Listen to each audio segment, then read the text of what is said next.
গল্পের নাম হৃদয় শহরে আপনার আগমন। লেখিকা মেঘ কন্যা। গল্পের দ্বিতীয় পর্ব। হাই স্পিডে গাড়ি চালাচ্ছে নওয়াজ।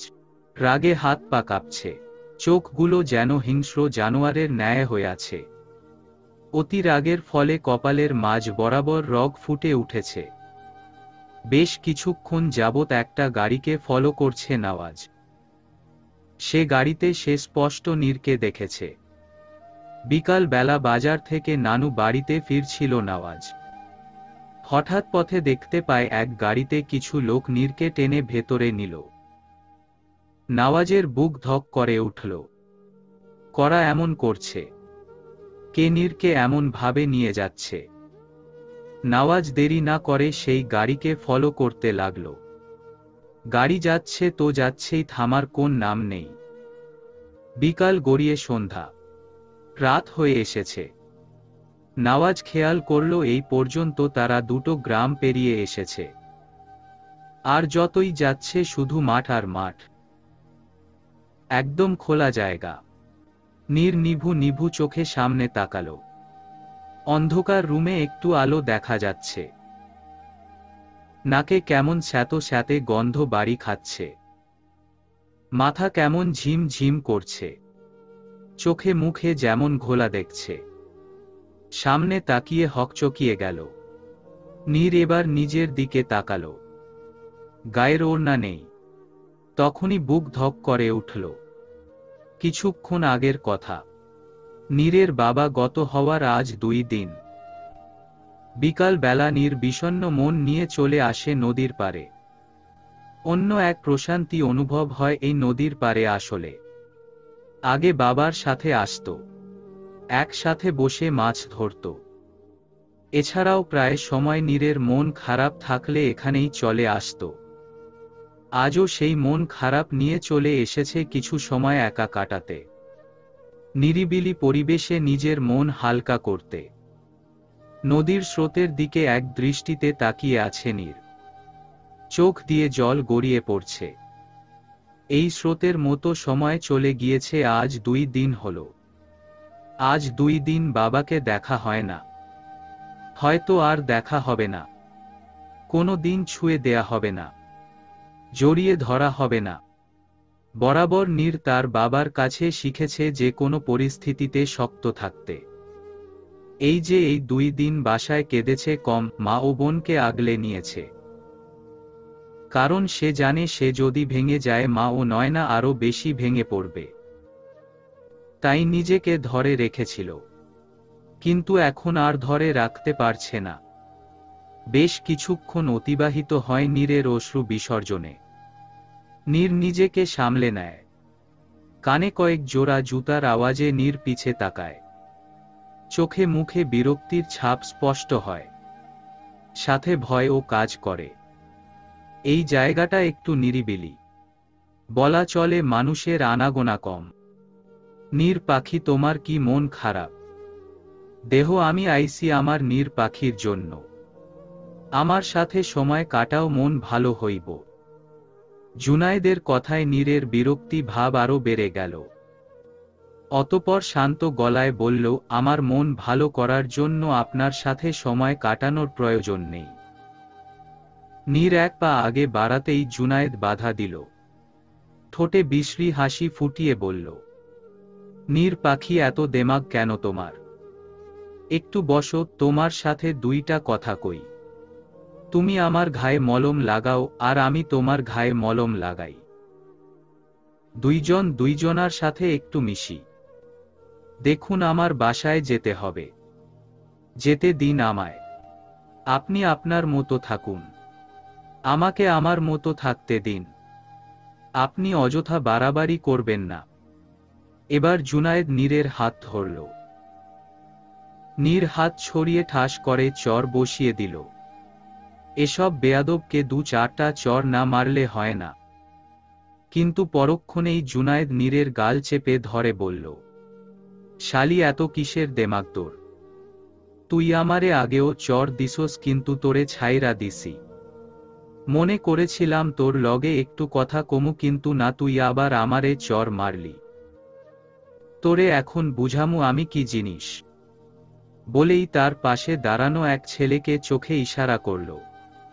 নীরকে গাড়ির ভেতর বসানো হলো। নীরের হাত পা বেঁধে দেয়া হলো। এরপর আর নীরের কিছু মনে নেই। নীর সামনে বসে থাকা ব্যক্তিকে বলল, আমাকে ছেড়ে দিন জুনায়েদ ভাই, আমি তো আপনার কোনো ক্ষতি করিনি। আহা, তুই আমার কোনো ক্ষতি করস নাই। শালি দুইবার চর মারছস। কথা কইতে চাইলে দেমাগ দেখাস। আজকে একেবারে তোর সব গরম বের করে দিমু। সবার সামনে তোর ইজ্জতের 12টা বাজামু। বলেই কেমন বিশ্রী ভাবে জুনায়েদ হাসতে লাগল। নীরের চোখ দিয়ে জল গড়িয়ে পড়ল। আজকে কি তবে সব শেষ? ভাই, এই ঝাল মরিচের সব ঝাল বের করবেন। সব তেজ বের কইরা ওর সম্মান শেষ করবেন। নীর পাশে দাঁড়িয়ে থাকা ছেলের দিকে ছল ছল চোখে তাকালো। ছেলেটাকে দেখেই বুঝা যাচ্ছে নেশাখরের মতো। নীর আকুতি মাখা কণ্ঠে বলল, আপনার তো বাসায় মা বোন আছে। আমিও তো আপনার বোনের সমান। আমাকে যেতে দিন। জুনায়েদ নীরের সামনে এসে গেল, চেপে ধরে দু চোখ বড় করে বলে, নিজের সাথে আমার বোনের তুলনা করবি না। আর এত ভয় পাইতাছোস কেন? দেখবি প্রথমে একটু খারাপ লাগলেও পরে মজা পাবি। আহা, আজকে তোরে নিঃস্ব করমু। তোর গায়ে ভালোবাসার কলঙ্কের দাগ লাগামু। শরমে কাউরে মুখ দেখাইতে পারবি না। নীরের চোখ দিয়ে অনবরত পানি পড়েই যাচ্ছে। মনে মনে দোয়া করল যেন আল্লাহ একটু সহায় হয়। আল্লাহ তো মান সম্মানের মালিক। আল্লাহ যেন তার মান সম্মান রক্ষা করে। নীরের পায়ের বাঁধন খুলে দেয়া হলো। নীর মনে একটু সাহস পেল। এখনো সুযোগ আছে। সুযোগের ব্যবহার করতে হবে। নিজেকে শক্ত রাখতে হবে। নীরকে এক বিছনায় শুয়ে দেয়া হলো। নীরের পুরো শরীরের দিকে বাজে ভাবে দৃষ্টি নিক্ষেপ করল জুনায়েদ। বাকি লোকদের বাইরের বের হতে বলল। তার ইশারা মতো সবাই বাইরের বের হলো। জুনায়েদ নীরের সাথে ধস্তাধস্তি শুরু করল। নীর সাধ্য মতো নিজেকে রক্ষা করার চেষ্টা চালালো। জুনায়েদের নখ দিয়ে নীরের গলায় খামচি লাগল। নীরের হাতের কাছে জামার কিছুটা অংশ ছিঁড়ে গেল। ব্যথায় নীর আর্তনাদ করল। তবুও নীর নিজেকে সামলে নেয়ার চেষ্টা চালালো। কিন্তু যতই সময় যাচ্ছে নীরের শক্তি কমে যাচ্ছে। যতই হোক, ছেলে মানুষের শক্তির সাথে একা একটা মেয়ের শক্তি কিছুই না। আস্তে আস্তে নীর নিস্তেজ হতে শুরু করল। চোখ যখন বন্ধ হলো তখন নওয়াজের ফেস ভেসে উঠল। আগেও যতবার বিপদে পড়েছে নওয়াজ সামলে নিয়েছে। আজ নওয়াজকে মনে পড়ছে নীরের। নওয়াজকে খুব প্রয়োজন। নীর চোখ বন্ধ থাকা অবস্থায় শুধু এতটুকুই বিড়বিড় করল, নওয়াজ, আপনি কোথায়? আপনি কি এবার আমাকে সাহায্য করবেন না? নীরের যে আজ নওয়াজকে খুব প্রয়োজন। নওয়াজ নীরের দিকে তাকিয়ে আছে। নীর বিছানায় বসে মাথা হাঁটুর উপর গুজে রেখেছে। দুজনেই নীরব। মুখ দিয়ে কোনো কথা বের হচ্ছে না। কথা বলবে কি করে? এই যে এত বড় একটা কাণ্ড হলো, সেটা তো সহজে মেনে নেওয়া সম্ভব না। বড় কথা হলো, এখন যা হলো তার জন্য কেউ দায়ী নয়। হয়তো পরিবেশ পরিস্থিতি চাইতো বলেই হয়েছে। আর নওয়াজই বা কি করত? তার তো করার কিছু ছিল না। নওয়াজের কথা ভেবে চোখ নিভু নিভু হওয়ার সময় দেখতে পেল কেউ একজন রুমে প্রবেশ করল। নওয়াজ রুমে প্রবেশ করে হকি স্টিক দিয়ে জুনায়েদের পিঠে বাড়ি মারল। জুনায়েদ হক চকাল। নওয়াজের দিকে তেড়ে গেল। নওয়াজ ইচ্ছা মতো হকি স্টিক দিয়ে জুনায়েদকে মারল। জানোয়ারের বাচ্চা, তোর সাহস কি করে হয় নীরকে ছুঁয়ে দেখার? তোর আজ এমন অবস্থা করব যে জীবনে আর কোনো মেয়ের দিকে তাকানোর সাহস পাবি না। নওয়াজের চোখে মুখে যেন হিংস্রতার ছাপ স্পষ্ট। পুরো মুখ লাল বর্ণ ধারণ করে আছে। হাতের পেশিগুলো ফুলে উঠেছে। জুনায়েদ এবার নওয়াজের বুক বরাবর লাঠি দিল। নওয়াজ টাল সামলাতে না পেরে পড়ে গেল। হাত পড়ল মদের বোতলের উপর। বোতল ভেঙে কাঁচ নওয়াজের হাতে ঢুকে গেল। হাত কেটে রক্ত বের হল। নওয়াজ উঠে এক হাতে হকি স্টিক দিয়ে জুনায়েদের মাথায় বাড়ি দিল। জুনায়েদ মাটিতে লুটিয়ে পড়ল। নওয়াজ দ্রুত নীরের কাছে চলে গেল। শুকনো মুখ দেখে ভেতরটা মোচড় দিয়ে উঠল। নীরকে কোলে তুলে নিল নওয়াজ। নীরকে গাড়ির সামনে বসিয়ে ড্রাইভিং শুরু করল। নীরের জ্ঞান নেই। বেশ কয়েকবার ডাকার পর নীরের কোনো আওয়াজ পাওয়া গেল না। নওয়াজ ড্রাইভিং করছে তো করছেই। আশেপাশে কিছু দেখা যাচ্ছে না, শুধু ঘন গাছ আর বিস্তৃত মাঠ। নওয়াজ ড্রাইভিং স্পিড আরও বাড়িয়ে দিল। ড্রাইভিং করার মাঝে গাড়ি বন্ধ হয়ে গেল। নওয়াজ বের হয়ে দেখল টায়ার পাংচার হয়েছে। বিপদের উপর বিপদ। এখন এই খালি রাস্তায় কিছু দেখা যাচ্ছে না। আর এভাবে খালি রাস্তায় একটা মেয়েকে নিয়ে থাকাও ঠিক না। সাথে থাকা ফোন কোথায় ফেলেছে তাও মনে নেই। ফোন থাকলে হয়তো কোনো ব্যবস্থা হতো। নওয়াজ নীরের কাছে গিয়ে বেশ কিছুক্ষণ ডাকল, কিন্তু নীরের কোনো শব্দ নেই। নওয়াজ নীরকে কোলে তুলে নিল। বেশ কিছুক্ষণ হাঁটার পর এক বাড়ি দেখতে পেল। লাইট জল মল করছে বাড়িতে। নওয়াজ সেই বাড়ির দিকে এগিয়ে গেল। বাড়ির উঠানে দাঁড়ানো মাত্র সকলেই তাদের দিকে তাকালো। এক মুরুব্বি এগিয়ে এসে বলল, তুমি কে বাবা? কি চাই তোমার? আর সাথে কে এটা? নওয়াজ নীরের দিকে তাকালো। কি বলবে বুঝে উঠতে পারল না। সত্যি বলে দিলে আর যাই হোক নীরের চরিত্র নিয়ে প্রশ্ন উঠবে, যেটা নওয়াজ কখনোই চায় না। নওয়াজ জিভ দিয়ে ঠোঁট ভিজিয়ে বলল, আমার বউ, চাচা। মুরুব্বি সহ উপস্থিত সবাই একে অপরের দিকে তাকালো।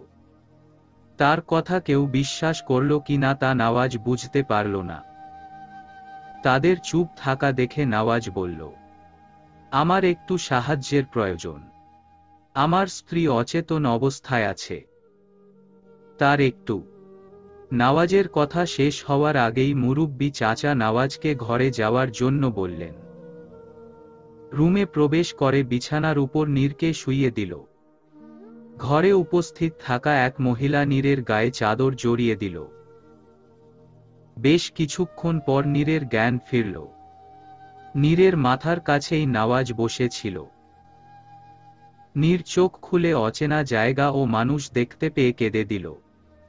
ভয়ে আর্স্ট হল, কিন্তু পরক্ষণেই নওয়াজকে দেখতে পেয়ে কেঁদে উঠল। নীর শান্ত হতেই ঘরে উপস্থিত থাকা এক মহিলা নীরের দিকে এক গ্লাস পানি এগিয়ে দিল। নওয়াজ নীরকে পানি খাইয়ে দিল। নীর শান্ত হতেই মুরুব্বি নওয়াজকে রুমের বাইরে নিয়ে গেলেন। এক মহিলা হাতে কাপড় নিয়ে রুমে প্রবেশ করল। নীরের জামা পরিবর্তন করে দিল। নীরের পাশে একটা মেয়েকে বসিয়ে মহিলা বাইরে চলে গেল। মেয়েটার বয়স নীরের সমান হবে। নীর এক পলক মেয়েটার দিকে তাকিয়ে চোখ বন্ধ করে নিল। এখনো তার গা ঘিন ঘিন করছে। চোখের সামনে সব কিছু ভেসে উঠছে। মাথা ভন ভন করছে। মস্তিষ্ক শূন্য মনে হচ্ছে। কেমন অস্বস্তি হচ্ছে। চিৎকার দিয়ে কান্না করতে মন চাচ্ছে। বারবার শুধু মনে হচ্ছে মায়ের কথা। মায়ের কোলে মাথা রাখতে পারলে একটু শান্তি লাগত। আচ্ছা, মা কি তার জন্য চিন্তা করছে? বাসায় যাবে কখন? মাকে বড্ড প্রয়োজন। নীর কথাগুলো ভেবে কেঁদে দিল। মেয়েটা নীরের কাঁধে হাত রেখে বলল, আপনার কি শরীর খারাপ লাগছে? আপনার স্বামীকে ডাক দিব। স্বামী? কে স্বামী? কার স্বামী? নীর চোখ তুলে মেয়েটার দিকে তাকালো। বলল, আমার স্বামী।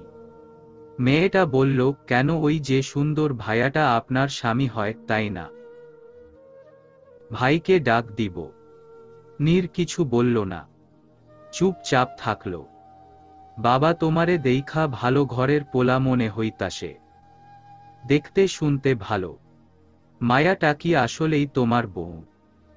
মুরুব্বির প্রশ্নে কি উত্তর দিবে তা জানা নেই নওয়াজের।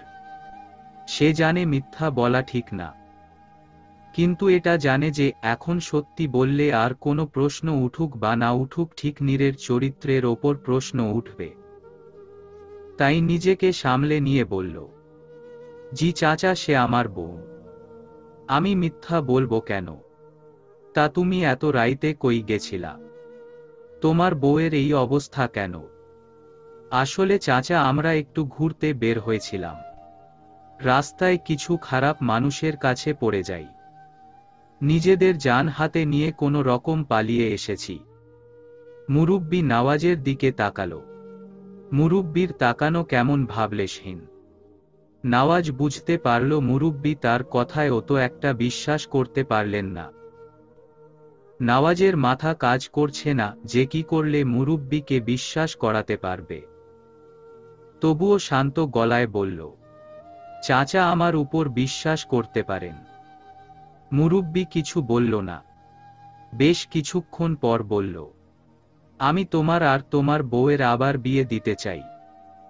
নওয়াজ নিজের কানকে বিশ্বাস করতে পারল না। বার কয়েক ঢোক গিলল, কোনো উত্তর দিল না। দেখো বাবা, আমি স্পষ্ট কথা কই, তোমারে আমি কেমনে বিশ্বাস করুম যে তুমি সত্য কইতাছ? আজকালকার যুগ ভালো না।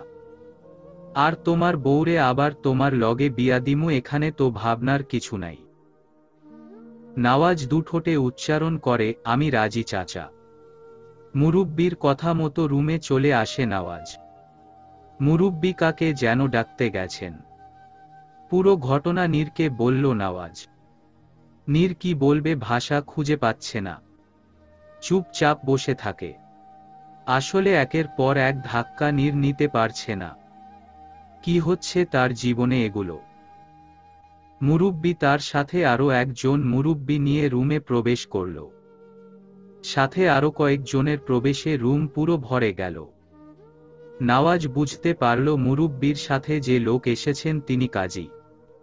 বুঝতে পারল সেই কাজী মুরুব্বির আপন ভাই। বেশ কিছুক্ষণ সময় অতিবাহিত হওয়ার পর তাদের বিয়ে হল। পরপর 3 বার কবুল বলে একজন অন্যজনের সাথে আজীবনের জন্য জড়িয়ে গেল। পুরো ঘটনা ভেবে নওয়াজ বড় করে শ্বাস ছাড়ল। নীরের দিকে তাকিয়ে বলল, আমার সত্যিই কিছু করার ছিল না নীর। আমি কি কিছু বলেছি আপনাকে? না, তুমি হয়তো ভাবতে পারো আমি কোনো কিছু ভাবছি না। উল্টো আমার জন্য আপনার এমন অবস্থায় পড়তে হলো। আমি সত্যি দুঃখিত। তবে আপনি চাইলে। নওয়াজ বুঝতে পারল নীর কি বলতে চাইছে। তোমাকে আমি সজ্ঞানের স্ত্রী হিসেবে গ্রহণ করেছি, তোমার নামে নিজেকে সম্পূর্ণভাবে লিখে দিয়েছি, সম্পূর্ণ সম্মতিতে তোমার পাশে থাকার প্রতিশ্রুতি দিয়েছি। আর তুমি যে কথা মুখে আনতে চেয়েছ তা যেন আজকের পর আর মস্তিষ্কে না আসে। নীরের চোখ দিয়ে জল গড়িয়ে পড়ল। সে চোখ বন্ধ করে নিল। কিন্তু কাল যখন সবার কাছে বিষয়টা জানাজানি হবে তখন মা কিভাবে নিবে এটাকে? নওয়াজের ফ্যামিলি কি তাকে অ্যাকসেপ্ট করবে? তাকে কি বাড়ির বউ হিসেবে মানবে? কেউ আবার নীরের চরিত্র নিয়ে প্রশ্ন তুলবে না তো?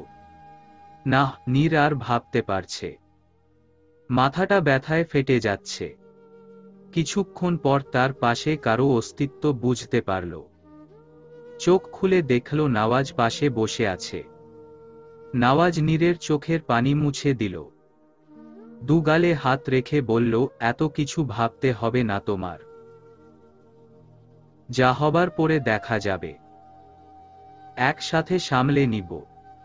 এই নওয়াজ তালুকদার আছে তোমার পাশে, এখন একটু রেস্ট নাও। নীরের চোখ গেল এবার নিয়াজের হাতের দিকে। হাতে ব্যান্ডেজ করা, ব্যান্ডেজের উপর রক্ত ভেসে উঠেছে। নীর আঁতকে উঠল, অস্থিরতার সাথে বলল, কি হয়েছে আপনার হাতে? ব্যথা কিভাবে পেলেন? বেশি ব্যথা করছে, রক্ত মনে হচ্ছে অনেক বেরিয়েছে। চিন্তা করো না, সামান্য কেটেছে, এমনিতেই ঠিক হয়ে যাবে। তুমি একটু ঘুমানোর চেষ্টা করো। ধন্যবাদ তালুকদার সাহেব, আজ অনেক বড় দুর্ঘটনা থেকে বেঁচে গেলাম আপনার জন্য। নয়তো আমার সম্মান কিছু হতো না। আমি আছি তো, এখন একটু ঘুমানোর চেষ্টা করো। নীর চোখ বন্ধ করল। মাথা ব্যথায় টনটন করছে, কিন্তু মাথায় কারো হাত অনুভব করল। হাতের ছোঁয়ায় যেন ব্যথা কিছুটা হলেও কমতে শুরু করছে। এই লোকটা কেন তার সবকিছু বুঝে যায়, বলার আগেই যেন সব বুঝে যায়। এখন শুধু কালকের অপেক্ষায়। সবকিছু ভালো হলেই হলো। নীর ঘুমিয়ে যেতেই নওয়াজ অপলক তাকিয়ে রইল নীরের দিকে। মেয়েটার উপর খুব ধকল গেছে আজ, কিন্তু কালকের জন্য টেনশন হচ্ছে। কিভাবে সামলাবে সে সব কিছু? সবার এত এত প্রশ্নের উত্তর কিভাবে দিবে? বড় এক নিঃশ্বাস ছাড়ল। নীরের গায়ে চাদর টেনে জানালার পাশে দাঁড়াল। দৃষ্টি নিক্ষেপ করল দূর আকাশে চাঁদের দিকে। ভোরবেলা ঘুম ভেঙে যায় নীরের। পাশে তাকিয়ে দেখে নওয়াজ নেই। অতঃপর বিছানার উপর উঠে বসল। এই লোক সকাল সকাল কোথায় গেল? একা রেখে চলে গেল না তো আবার? না, এমন হবে না। নীরের ভাবনার মাঝেই দরজায় আওয়াজ হলো। নীর চোখ তুলে তাকাল। নওয়াজ এসেছে, হয়তো বাইরে গিয়েছিল। উঠে ফ্রেশ হয়ে নাও, আমরা বের হব এখন। হুম, কিন্তু আপনি কোথায় গিয়েছিলেন? এই তো সামনে। যাও, ফ্রেশ হয়ে নাও দ্রুত। নওয়াজের কথা মতো ফ্রেশ হয়ে নিল নীর। নওয়াজ ও নীর একসাথে বসার ঘরে চলে এলো। এরপর একসাথে সবাই নাস্তা করে নিল। নওয়াজ আগেই বলেছি যে তারা বের হবে, কিন্তু মুরুব্বি বলে দিয়েছেন না খেয়ে তাদের যেতে দিবে না। ধন্যবাদ চাচা আমাদের সাহায্য করার জন্য। হুম, এরপর বৌমারে নিয়া একা বের হইবা না। দিন কাল ভালো না, আবার আইসো আমগো বাসায়। জি চাচা। বলেই নওয়াজ নীরের হাত ধরে বাড়ির সবার কাছ থেকে বিদায় নিল। সকাল বেলা মাহাতকে কল দিয়েছিল, জানিয়েছে নীর তার সাথেই আছে। মাহাত ফোনের মধ্যেই একের পর এক প্রশ্ন করেছে। নওয়াজ বলেছে বাসায় ফিরে সব কিছু জানাবে। সকাল থেকেই সাজেদা বেগমকে একের পর এক প্রশ্নের সম্মুখীন হতে হচ্ছে। কাল রাত থেকে জানাজানি হয়েছে নীরকে পাওয়া যাচ্ছে না। সাজেদা বেগম কি করবেন তাও বুঝতে পারছেন না। কোথায় তার মেয়ে? কোনো খারাপ কিছু আবার হয়নি তো তার সাথে? একের পর এক মানুষ তার বাসার উঠানে উপস্থিত হচ্ছে। মানুষের ভালো কথার চেয়ে খারাপ কথা বেশি কানে আসছে। মানুষের মধ্যে ফুসুর ফুসুর চলছে। হাজার হোক, একটা জোয়ান মেয়ে কোথায় গেল? পালিয়ে টালিয়ে গেল নাকি? আজকাল যে যুগ, মেয়েরা মা ব্যাপার মুখে চুন কালি মাখতে বেশি সময় নেয় না। একটা লাং পাইলে উড়াল দেয়। আরো কত কথা। আহারে আপা কাইন দেন না, আপনের মায়া মনে হয় পাখির লাহান উড়াল দিছে। এই জন্যই কই জোয়ান মায়া একলা ছাড়তে নাই। পাশের বাসার এক বয়স্ক মহিলার কথা শুনে চোখ তুলে তাকালেন সাজেদা বেগম, কিন্তু কিছুই বললেন না। কি বলবেন? তার তো বলার কিছু নেই। তবে তার বিশ্বাস তার নীর কখনো কোনো খারাপ কাজ করবে না। আমার তো আপনার জন্য খারাপ লাগতাসে। 2 দিন হইল জামাই মরল আর আইজকা ঘরের মায়া নিখোঁজ।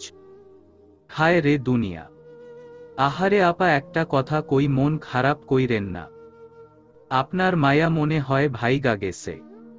আহা কি দুঃখ। থাউক, আপনি দুঃখ কইরেন না। আহারে বাপ মা কি সুন্দর করে পাইলা পুইসা বড় করে, আর বড় হইলে পোলাপানের পাংখা গজায়। ফুরুত ফুরুত করে খালি।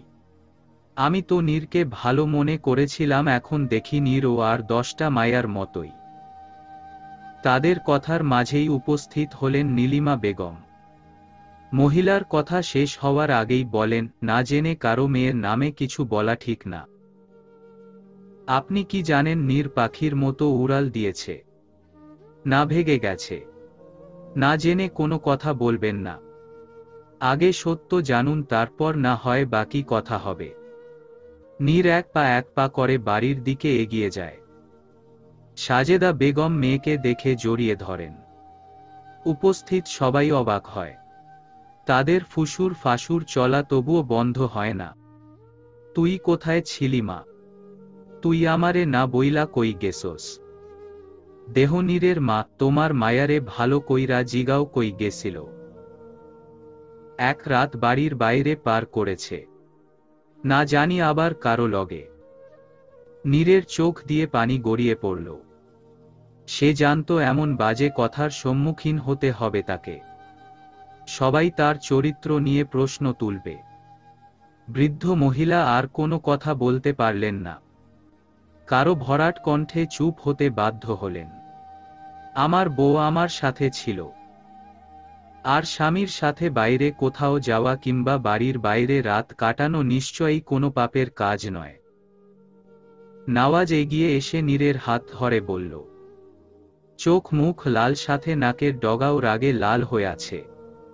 এই মায়ার চরিত্রের দোষ আছে। নীর একটা। নওয়াজ সেই লোকের দিকে এগিয়ে ঠাস করে চর মেরে বসে। লোকটাকে চিনতে ভুল হয় না। জুনায়েদের সাথে ছিল কাল। কোনো মতো নওয়াজের হাত থেকে বেঁচেছে। কুত্তার বাচ্চা, তোর জিভ টেনে বের করে ফেলবো আমি।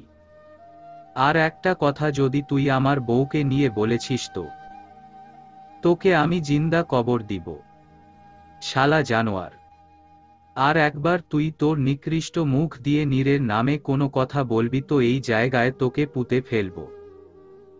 বলেই এলো পাথারি মারতে থাকে নওয়াজ। লোকটার নাক দিয়ে গল গল করে রক্ত পড়তে শুরু করে। লোকটার বুকে পা দিয়ে চেপে ধরে। কিছু মানুষ এগিয়ে এসে নওয়াজকে এক পাশে নিয়ে যায়।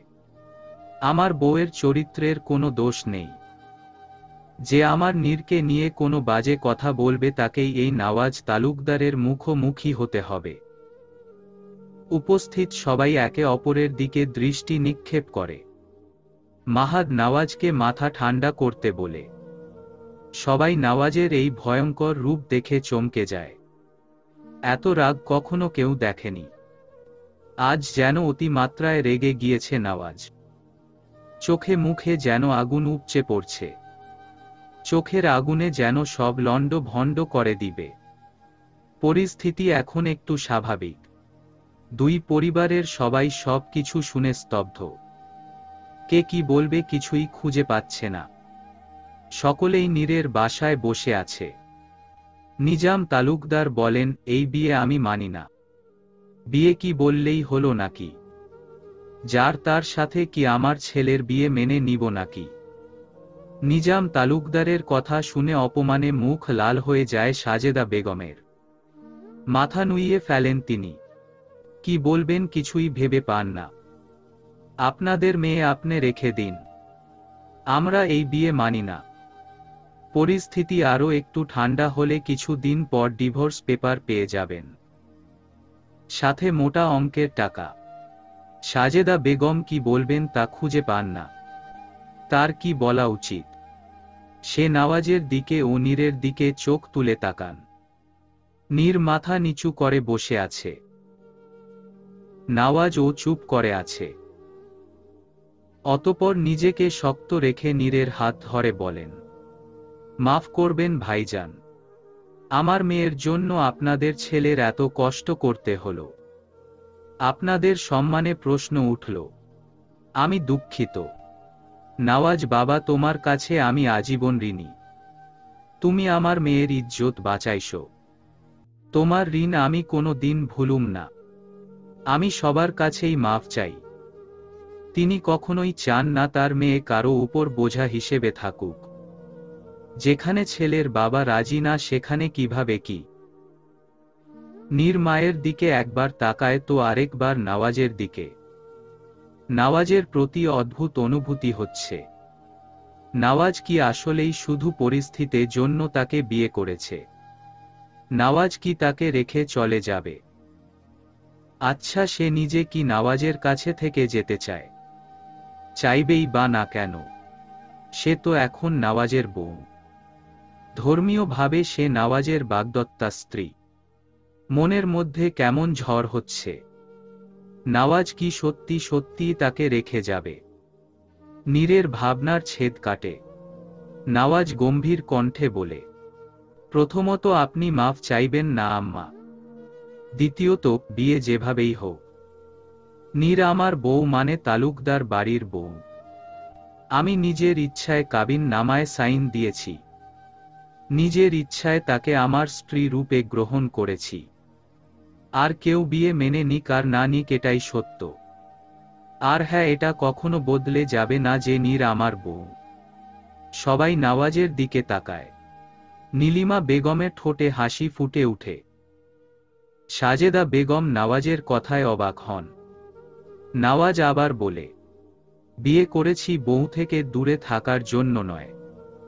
আমার বউকে আমি আমার সাথে নিয়ে যাব। তালুকদার বাড়িতে বউকে নওয়াজ তালুকদার সাথেই নিয়ে যাবে। বিদায়ের পালা শেষ করে নীরকে নিয়ে আসা হয় মোখলেসুর রহমানের বাড়িতে। নীরকে নওয়াজের রুমে দিয়ে আসা হয়েছে। নীর ফ্রেশ হয়ে জানালার পাশে দাঁড়িয়ে আকাশের দিকে তাকিয়ে আছে। আচ্ছা, সবকিছু খুব দ্রুত হয়ে গেল না? এই যে 3 দিন আগে বাবা ছেড়ে চলে গেল, এক রাতের মাঝে এত কিছু পরিবর্তন হয়ে গেল। আজ সে অন্য বাড়ির বউ। মা ও নয়নাকে একা রেখে চলে আসতে হলো। সে তো কখনো ভাবেনি যে এত দ্রুত এত কিছু হবে। একদিন আগেও সে ছিল কোনো বাড়ির মেয়ে, আর আজ সে অন্য এক বাড়ির বউ। কত কিছুই পরিবর্তন হয়েছে। অন্য এক পরিবারের সাথে মিশে তাদের মতো চলতে হবে। নিজের ইচ্ছেগুলোকে হয়তো এখন আর প্রাধান্য দেয়া যাবে না। চাইলেই মায়ের গলা জড়িয়ে ধরা যাবে না। মায়ের কোলে মাথা রাখা হবে না। কথাগুলো ভেবেই কান্নাগুলো গলায় দলা পাকিয়ে গেল।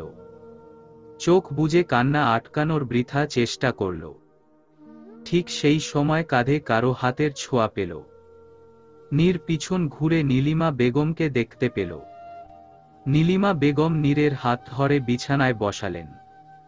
এই যে এত ঘটনা ঘটল, তার মাঝে সবচেয়ে বেশি ভেঙে পড়েছে নীর।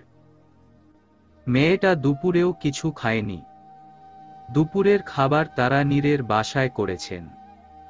সাজেদা বেগম তার সাধ্য মতো তাদের আপ্যায়ন করার চেষ্টা করেছেন। তার এক কথা, মেয়ের শ্বশুর বাড়ির মানুষকে তিনি খালি মুখে যেতে দিবেন না। একটু কিছু হলেও তাদের খেতে হবে। খুব করে বলেছেন বলে নীলিমা বেগম না করতে পারেননি। তবে নিজাম তালুকদার রাগ করে বেরিয়ে গিয়েছিলেন বাসা হতে। নীলিমা বেগম ভাত মাখিয়ে নীরের সামনে ধরলেন। নীরের খেতে ইচ্ছে হলো না, কিন্তু খাবার মুখের সামনে বলে না করতে পারল না। দেখো মা, আমি জানি তোমার কষ্ট হচ্ছে। বাবা হারিয়েছ, আজ মা ও বোনের থেকে দূরে যেতে হচ্ছে। আসলে কি এটাই মেয়েদের জীবন? এক ঘর খালি করে অন্য ঘরে নিজের সুবাস ছড়াতে হয়। শ্বশুর বাড়ির সবাইকে আপন করে নিতে হয়। এই বিষয়টা বড়ই দুঃখজনক, কিন্তু সমাজ ও রীতিনীতির কাছে আমরা হেরে যাই। তবে জানো, এর একটা প্রফিট আছে। জানো কি সেই প্রফিট?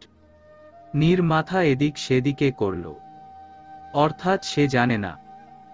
নীলিমা বেগম ঠোঁটে হাসি ফুটিয়ে বললেন, মেয়েরা দুটো পরিবার পেয়ে থাকে, সেই সাথে পেয়ে থাকে জীবন সঙ্গী, যে তার পাশে চিরকাল থাকবে। তাকে যত্ন করবে, তাকে আগলে রাখবে। ফলে নতুন সংসার হয়, নিজের সংসার সাজানো যায়, নিজের মতো করে একটা সুখের সংসার সাজানো যায়। তবে অনেকেই হয়তো সেটা করতে পারে না তার পারিপার্শ্বিক অবস্থার জন্য। তবে জানো কি, আমি মনে করি যে পরিবারে ওই মেয়েটা যায় সেই পরিবারের মানুষজন বেশি লাকি। এই যে দেখো, তোমার মতো একটা ছোট টুকটুকে বউ পেলাম, আমার ঘরে আরো একটা মেয়ে এলো, যে আমার ঘরকে দেখে রাখবে, নিজের মতো আগলে রাখবে। নীর, আমি বলবো না আমি তোমার মায়ের মতো, কারণ পৃথিবীতে মা একজনই হয়, মেয়ের মতো সহজে কেউ হয়ে উঠতে পারে না। তবে তুমি আমাকে তোমার কাছের কেউ হিসেবে ভাবতে পারো, যার সাথে তুমি দুদণ্ড কথা বলে নিজেকে হালকা করতে পারবে, যে তোমাকে ভুল হলে শাসন করবে, শিখিয়ে দিবে, আবার তোমার কাছে নানান বায়নাও করবে। আমি চাই না আর 10টা বউ শাশুড়ির মতো আমাদের সম্পর্ক হোক। আমি চাই না কোনো দজ্জাল শাশুড়ি হতে। আমি চাই আমাদের সম্পর্ক হোক সুন্দর ও সাবলীল, যেখানে আমি তোমাকে স্নেহ করব, তুমি আমাকে সম্মান করবে। অবশেষে তোমার কাছে একটাই চাওয়া, আমার নওয়াজকে আগলে রেখো, কখনো ছেড়ে যেও না। নীলিমা বেগমের কথা শেষ হতে হতে নীর 2 লোকমা খেয়ে নিল। আর খাবে না সে। নীলিমা বেগম জোর দিলেন না। নীর নীলিমা বেগমকে জড়িয়ে ধরল। নীলিমা বেগমের কথা শুনে নীরের একটু হালকা লাগছে। অতঃপর নীর বলল, জিয়া আন্টি, আপনি শুধু আমার অ্যান্টি। আচ্ছা, এক কাজ করতে পারো, তুমি আমাকে মনি ডাকতে পারো, তা না হলে কিন্তু আমি রাগ করব। ঠিক আছে মনি। নীরের মাথায় হাত বুলিয়ে চলে গেলেন নীলিমা বেগম। মেয়েটা যথেষ্ট ভালো, তার ছেলের চয়েজ আছে বলতে হবে।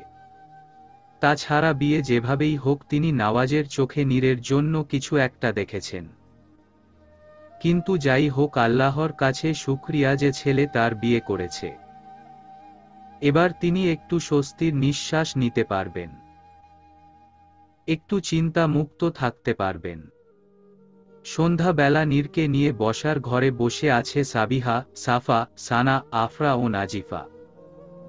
বড়রা রান্না ঘরে রান্নার কাজ করছে। মূলত তারা নীরের মন ভালো করার চেষ্টা করছে। কেমন চুপ হয়ে আছে নীর। নীলিমা বেগম আদেশ নিয়েছেন যেন তারা সবাই মিলে নীরকে সময় দেয়, যেন মেয়েটার একা একা না লাগে। আহারে, আজ থেকে নীর ও আমি যা ও দেবরানী, আমার তো ভাবতেই অবাক লাগছে। আমি তো কখনো ভাবিনি যে নীর হবে নওয়াজ ভাইয়ার বউ। সাবিহা বলল, আরে সাবিহা আপু, আমার তো ভীষণ ভালো লাগছে যে নীর আমার ভাবি, আমার একমাত্র ভাইয়ার বউ। আগে ছিল বেস্টু, এখন ভাবি। নাজিফা বলল, নীর আপু থেকে নীর ভাবি। সানা বলল, সম্পর্কও বদলে গেল একটি পলকে। নাজিফা বলল, সাফার গান শুনে সবাই হেসে দিল। কিন্তু যাই বলো না কেন, নওয়াজ ভাইয়া কিন্তু সেই কিভাবে সবার সামনে বলল তালুকদার বাড়ির বউকে নওয়াজ তালুকদার সাথেই নিয়ে যাবে। ইস, আমাকে যদি এভাবে কেউ বলতো। How romantic. সাফা বলল, তাহলে কি বড় মামিকে বলবো তোর বিয়ের কথা? সাবিহা বলল, অবশ্যই বলবে, নওয়াজ ভাইয়ের মতো কাউকে লাগবে। নির্লজ্জ কোথাকার, নিজের বিয়ের কথা নিজেই বলে নাকি? নাজিফা বলল, মডার্ন যুগ বসো, নিজের বিয়ের কথা নিজেকেই বলতে হয়। সাফা বলল, আয় তোকে বিয়ে দেই। এক গ্লাস পানি নিজে উঠিয়ে খায় না, আমার বিয়ে বসবে শখ কত। মায়ের কথা শুনে সাফা দেয় এক দৌড়। এখানে থাকলে নির্ঘাত মায়ের হাতে 2-4টা খেতে হবে। সবাই সাফার কাণ্ড দেখে হেসে দেয়। সেই মুহূর্তে নিজাম তালুকদার বাসায় প্রবেশ করেন। যত সব আদিখেতা। কে বলবে এই মেয়ের বাবা মারা গিয়েছে? কেমন বড়দের দেখেও হেসে যাচ্ছে। এ নাকি আবার বাড়ির বউ? আদব কায়দাহীন। হাসাহাসির সময় কারো খেয়াল ছিল না যে নিজাম তালুকদার এসেছেন। সবাই চুপ হয়ে গেল। নীর দৃষ্টি নত করল। বুঝতে পারল কথাটা নীরকে বলা হয়েছে। বিয়ে মানেন না, বাড়ির বউ মানেন না। আবার দেখি, বউ হাসলে সেটাও আপনার কাছে আদব কায়দাহীন। বলেই নওয়াজ নীরের দিকে তাকালো। এরপর বলল, রুমে এসো Neer, come fast, I don't like being late. বলেই নওয়াজ চলে যায়। রাগী কণ্ঠ শুনে কেঁপে উঠল নীর। নিজাম তালুকদার নীরের দিকে রাগী দৃষ্টি নিক্ষেপ করে চলে যান ঘরে। নীর এক পা দুপা করে রুমের দিকে হাঁটা ধরে। নীর রুমে এসে দেখে নওয়াজ বিছানায় হেলান দিয়ে বসে আছে। পরনের শার্টের দুটো বোতাম খোলা, লোমযুক্ত বুক স্পষ্ট দেখা যাচ্ছে। নীরের কেমন ঘোর লেগে যাচ্ছে। নীর দৃষ্টি সরিয়ে ফেলল। বার দু এক ঢোক গিলে নওয়াজের পাশে দাঁড়ালো। নওয়াজ নীরের দিকে একটি প্যাকেট এগিয়ে দিল। গম্ভীর কণ্ঠে বলল, যে জিনিস দেখার বা ছুঁয়ে দেয়ার অধিকার শুধু আমার, আমি চাই না সে জিনিস অন্য কেউ দেখুক। তাই 10 মিনিটের মধ্যে ড্রেস চেঞ্জ করে আসো। নীর নিজের দিকে তাকালো। নানু মনির দেয়া একটা মিষ্টি রঙের শাড়ি পরেছে। নানু মনি এত যত্নে শাড়ি দিয়েছেন যে নীর না পরে থাকতে পারেনি। এটা ঠিক যে শাড়ি পরে তার ভীষণ অস্বস্তি হচ্ছে। এমন না যে নীর শাড়ি পরতে করে না, কিন্তু আজ কেন জানি অস্বস্তি হচ্ছে। যে জিনিস পরে কমফোর্ট ফিল করো না সেটা কেন পরতে যাও? শাড়ি পরে নিজের উন্মুক্ত পেট খোলা রেখে কারো বুকে আগুন জ্বালানোর চেয়ে শাড়ি না পরাই ভালো। নীর নিজের দিকে তাকায়। কোমর থেকে শাড়ি কিছুটা সরে গিয়ে স্পষ্ট পেট দেখা যাচ্ছে। নীরের দু গাল লাল হয়ে গেল। কেমন লজ্জাজনক ব্যাপার। নীর তো খেয়াল করেনি যে কখন এমন হলো। লজ্জায় মনে হচ্ছে মাথা কাটা যাচ্ছে। লজ্জা পাওয়ার মতো কোনো কাজ করিনি বা কোনো কথা বলিনি। যখন তোমার ওষ্ঠে ওষ্ঠ ডুবাবো, তোমার নেশায় মত্ত হব, তখন না হয় লজ্জা পেয়ে নিও। অবশ্য তুমি তো লাজুক লতার ন্যায় ছুঁয়ে দেয়ার আগেই লুটিয়ে পড়ো। নীর কিছুই বলে না। হাত পা অনবরত কাঁপছে। এই লোক কি বলতে কি বলছে? লোকটা কি বুঝে না যে নীর লজ্জা পাচ্ছে? নীরের অস্বস্তি হচ্ছে। এভাবে কেউ বলে? লোকটা আবার তাকে ইচ্ছা করেই লজ্জা দিচ্ছে না তো? বদ লোক একটা। এখনো চেঞ্জ করতে যাচ্ছ না? নাকি আমার সাহায্য লাগবে? সাহায্য লাগলে বলতে পারো, তোমায় ছোঁয়ার সুযোগ আমি মিস করতে চাই না। বলা মাত্রই নীর ড্রেস নিয়ে ওয়াশরুমে চলে যায়। কেমন উল্টো পাল্টা কথা বলছে এই লোক। সবই তাকে লজ্জা দেয়ার বাহানা। নীর ফ্রেশ হয়ে 3 পিস পরে বেরিয়ে আসে। মুখে বিন্দু বিন্দু পানির কণা চিক চিক করছে। ছোট খাটো দেখে পিতো কলার ভীষণ মানিয়েছে। দ্রুত তৈরি হয়ে নাও, আজ বাসায় যাব আমরা। কোন বাসায়? তোমার দাদা শ্বশুরের বাসায়। দাদা শ্বশুরের বাসা শুনে চোখ মুখ কুঁচকে ফেলল। বিষয়টা বুঝতে কয়েক সেকেন্ড সময় লাগল। বুকটা ধুপ করে উঠল। সে বাসা তো শহরে। সেই বাসায় যেতে হলে তো মা ও নয়নাকে ছেড়ে চলে যেতে হবে। বুকে কেমন একটা কষ্ট হচ্ছে। মাকে ছাড়া থাকবে কিভাবে সে? মাকে ছাড়া এই প্রথম কোথাও যাচ্ছে নীর। মা ছাড়া সে কিভাবে চলবে? মায়ের কথা মনে হতেই চোখ দিয়ে জল গড়িয়ে পড়ল। নীর মন খারাপ করে না।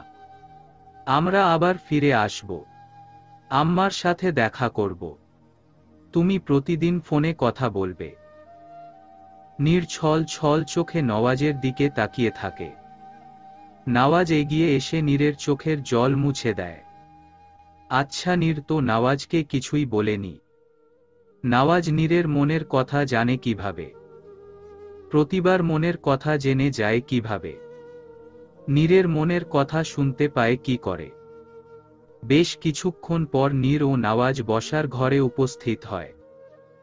নীলিমা বেগমের কাছে গিয়ে বলে, আমি নীরকে নিয়ে আজ বাসায় ফিরব। এত রাতে যাস না বাবা। নানু ভাই, এত রাতে নতুন বউ নিয়া যাইতে নাই। আর এখানে থাকলে কি সমস্যা? কয়েকটা দিন থাইকা পড়ে যাও। না নানু, আজকেই রওনা দিব। বলেই নীরের হাত ধরে সকলের থেকে বিদায় নিয়ে চলে এলো। কেউ বাধা দিল না, কারণ নওয়াজ একবার যা বলে তাই করে। বেশি জোরা জুরি করলে হিতে বিপরীত হতে পারে। তাই পরিস্থিতি হিসেবে নওয়াজকে যেতে দেয়া হলো। কি করছেন আপনি? কিছু না। এতদিন পর আমায় মনে পড়ল। যেখানে আপনাকে ভুলে থাকার সাধ্য আমার নেই সেখানে মনে পড়ার প্রশ্ন উঠে কি করে?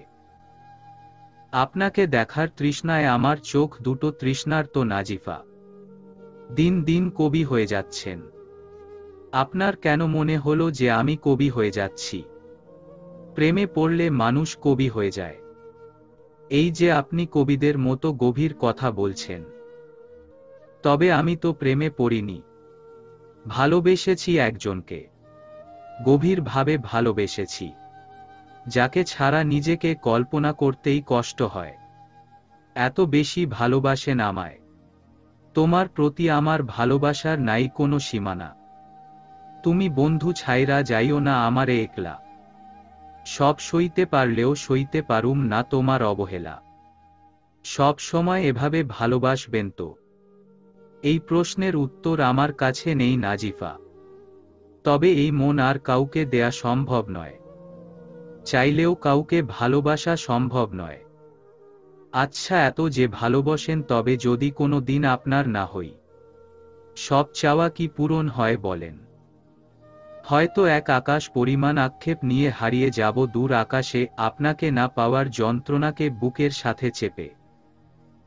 নাজিফার বুকে গিয়ে বিঁধল মেহরাবের বলা প্রতিটা কথা। ছেলেটা তাকে এত কেন ভালোবাসে? আচ্ছা, কখনো তার জন্য ছেলেটা কোনো কষ্ট পাবে না তো? না, সে মেহরাবকে কোনো কষ্ট পেতে দিবে না। প্রসঙ্গ পাল্টে বলল, এই যে শুনুন। বলুন। আপনার বলা প্রতিটা শব্দ শোনার জন্য আমি প্রস্তুত। 2-1 দিনের মধ্যে ফিরে আসব। দেখা করতে হবে আমার সাথে। আগেই বলে দিলাম। ঠিক আছে। ভালোভাবে থাকবেন। আর একটা কথা। কি? সব সময় আমার হয়ে থাকবেন। ভালোবাসি আপনাকে। নাজিফা হাসল। মেহরাবের ভালোবাসি কথাটা শুনে কেমন কাঁপুনি ধরল। লজ্জায় গালে লাল আভা ফুটল। ঠুস করে কল কেটে দিল। কাঁধে কারো হাত অনুভব হতেই ভয়ে চোখ বড় করে ফেলল। ঢোক গিলল। এখন তো ছাদে আসবে না কেউ। রাতের বেলা কেউ ছাদে আসে না। তবে কে? নাজিফা পিছন ফিরে তাকায়। স্বস্তির নিঃশ্বাস ছাড়ে। তোর জন্য ভয় পেয়েছি আফরা। চুন্নি, আমি ভয় পেয়েছি। তুই আমার কথা শুনেছিস তাই না? তুমি প্রেম করলে দোষ না, আমি শুনলে দোষ। এটা ঠিক না। চুপ কর। উচিত কথা বললেই চুপ কর। থুহ। বলেই আফরা এক দৌড় দেয়। নাজিফা তার পিছু নেয়। একবার আফরাকে হাতে পেয়ে নিক, খবর আছে। গাড়ি চলছে আপন গতিতে। নওয়াজ নিজের মতো ড্রাইভিং করছে। বার কয়েক নীরকে জিজ্ঞাসা করেছে যে সে ঠিক আছে কিনা। কিন্তু নীর শুধু হুহা ছাড়া কিছু বলেনি। কিন্তু নীরের তো ভেতরে ভেতরে কেমন লাগছে। মনে হচ্ছে পেটের মধ্যে যুদ্ধ চলছে। এই এতটা সময় 2 নলা ভাত খেয়ে পার করেছে নীর। তার উপর আবার জার্নি করতে হচ্ছে। জানির একদম পারে না। গাড়িতে উঠলেই মাথা কেমন ঝিম ধরে, কেমন কেমন লাগে। এই যে এখন মনে হচ্ছে সবকিছু মুখ দিয়ে গল গল করে বেরিয়ে আসবে। মাথা প্রচুর ব্যথা করছে। সাথে চোখের ব্যথা তো একদম ফ্রি। বেশ কিছুক্ষণ পর নিজেকে আর ধরে রাখতে পারল না নীর। জানালা দিয়ে গড় গড় করে বমি করে দিল। নওয়াজ গাড়ি ব্রেক করল। তুমি ঠিক আছো তো নীর? নীর চোখের ইশারায় বুঝল ঠিক আছে। নওয়াজ বের হয়ে চলে গেল পানি আনতে। কিছুক্ষণ পর পানির সাথে কিছু খাবার নিয়ে এলো, সাথে ওষুধ নিয়ে এলো। এগুলো খেয়ে নাও, এই খবর খেয়ে ঔষধ খেয়ে নাও, আরাম লাগবে। নীর হুহা ছাড়া কিছু না করেই খবরগুলো খেয়ে নিল। ওষুধ খেয়ে কিছুটা খাবার নওয়াজের দিকে এগিয়ে দিয়ে বলল, আপনিও খেয়ে নিন, আমি ঠিক আছি, অল্প করে খেয়ে নিন, খেলে ভালো লাগবে। নওয়াজের ঠোঁটে হাসি ফুটে উঠল। একটু কিছু খেয়ে ড্রাইভিং করাই মনোযোগ দিল। পুরো রাস্তা নীর ঘুমে পার করল, যদিও মাঝে একবার বমি করেছে। করবেই তো, এত পথ তো কখনো পাড়ি দেয়া হয়নি। নওয়াজ ড্রাইভিং করার মাঝে মাঝে বারবার নীরের দিকে তাকালো। ভাবতে লাগলো কিভাবে কেমন করে সৃষ্টিকর্তা নীরকে তার বউ হিসেবে দিয়ে দিল। এই নিষ্পাপ মেয়েটা আজ থেকে তার বউ ভাবতেই অন্যরকম অনুভূতি হলো। তবে কিছু একটা আছে এই মেয়ের মাঝেটা তাকে টানে, ভীষণ টানে। অবশেষে বাড়িতে পৌঁছে গেল তারা। নওয়াজ নীরকে ডাক দিল। নওয়াজ নীরের হাত ধরে বাসায় প্রবেশ করল। জোহরা দরজা খুলে দিল। বসার ঘরে বসে পান চিবাচ্ছেন আঙ্গুরা বেগম। নাতিকে দেখে এগিয়ে এসে জড়িয়ে ধরলেন। তবে নীরকে দেখে অবাক হলেন। নওয়াজের দিকে প্রশ্ন ছুড়লেন, এটা কে নওয়াজ? এই মেয়ে কি হয় তোমার? এত রাতে তুমি একটা মেয়ের সাথে? দাদু, ও হচ্ছে নীর, তোমার নাত বউ, তালুকদার বাড়ির বউ। মজা করার সময় পাও না বুঝি তুমি? কে এই মেয়ে সেটা বলো। দাদু, আমি মোটেও মজা করছি না, সে আমার বউ নীর। আর তুমি জানো আমি মোটেও এমন মজা করব না। নওয়াজ নীরের দিকে তাকিয়ে বলল, নীর, ইনি হচ্ছেন আমার দাদু। নীর শুধু মাটির দিকে তাকিয়ে আছে। কেমন মাথা ঝিমঝিম ধরে আছে। মুখ দিয়ে চেয়েও কথা বের হচ্ছে না। জীবনে এই প্রথম এমন জার্নি করা হলো। বমি করার ফলে মনে হচ্ছে ভেতরে সব কিছু শুকিয়ে আছে, একদম অবস্থা খারাপ। তাও নিজেকে স্বাভাবিক রেখে আঙ্গুরা বেগমকে বলল, আসসালামু আলাইকুম দাদু, কেমন আছেন আপনি? ওয়ালাইকুম আসসালাম বলে আর কিছু বললেন না আঙ্গুরা বেগম। জোহরাকে উদ্দেশ্য করে বললেন, নতুন বউকে দাদু ভাইয়ের রুমে দিয়ে আসো। জোহরা দুদিক মাথা কাত করে বলল, আচ্ছা দাদি, আমার লগে আহেন বউমণি। নীর এক পলক আঙ্গুরা বেগমের দিকে তাকিয়ে হাঁটা ধরল। নীরের মনে হচ্ছে আর এক মুহূর্ত এখানে দাঁড়ালে নিশ্চিত মাথা ঘুরে পড়ে যাবে। তাই দেরি না করে পর পর কদম ফেলে জোহরার পেছনে চলতে লাগল। তবে মনের মধ্যে ভয় ও অজানা অনুভূতি কাজ করছে। অজানা এক পরিবেশ, অজানা সব মানুষ, নতুন সম্পর্ক। নীর কি পারবে সব কিছু ঠিকভাবে সামলে নিতে? নতুন পরিবেশের সাথে খাপ খাইয়ে নিতে? নীরকে বিছানায় বসিয়ে জোহরা কেমন যেন লজ্জা পাচ্ছিল। বারবার নীরের দিকে তাকাচ্ছিল। নীরের বেশ অস্বস্তি হচ্ছিল। অতঃপর নিজেকে সংযত রেখে বলল, কিছু বলবেন আপু? আয় হায়, ভাবি কি যে কন না আপনি। আমারে জোহরা বলে ডাকবেন। আর আমি যাই, ভালো থাইকেন। বলেই জোহরা কেমন একটু লাজুক মাখা হাসি দিয়ে চলে গেল। নীর চোখ বুলিয়ে পুরো রুম দেখতে লাগল। একদম গোছানো।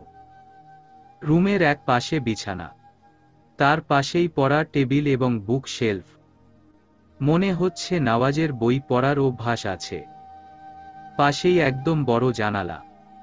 হুর হুর করে আসা দক্ষিণা বাতাসে পুরো রুমে একদম ঠান্ডা ভাব। নীর জানালার পাশে দাঁড়ালো। শীতের মধ্যেও বাতাস উপভোগ করতে লাগল।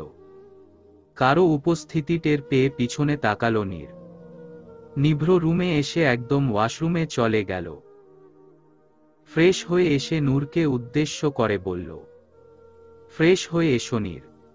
নীর ভালো মেয়ের মতো ফ্রেশ হয়ে এলো। দেখতে পেল টি টেবিলের উপর খাবার সাজানো। নিভ্র পাশে বসে ফোনে কি যেন দেখছে। নীর কয়েক কদম ফেলে বিছানার দিকে এগিয়ে যেতে নিলেই কারো গম্ভীর কণ্ঠে শুনতে পেল, খাবার খেয়ে নাও। নীর চুপচাপ খাবার খেয়ে নিল। ভীষণ খিদে পেয়েছিল। মনে হচ্ছিল খাবার না খেলে মরেই যাবে। এতক্ষণ খালি পেটে ছিল। নতুন এক পরিবেশে খাবার চাওয়া যায় নাকি? তবে নীর মনে মনে নওয়াজকে ধন্যবাদ দিল। তারপর খাবার খেয়ে বিছনায় শুয়ে পড়ল। নওয়াজ নীরের দিকে তাকিয়ে থেকে বারান্দায় চলে গেল। ভাবতে লাগলো কেমন করে মেয়েটা তার সাথে জড়িয়ে গেল, সবচেয়ে পবিত্র বন্ধনে আবদ্ধ হল। 5 বছর আগেও যখন বিয়ে নামক শব্দ শুনলে ঘৃণা হতো, আর আজ কিনা সেই ছেলে বিয়ে করে বউয়ের কথা ভাবছে।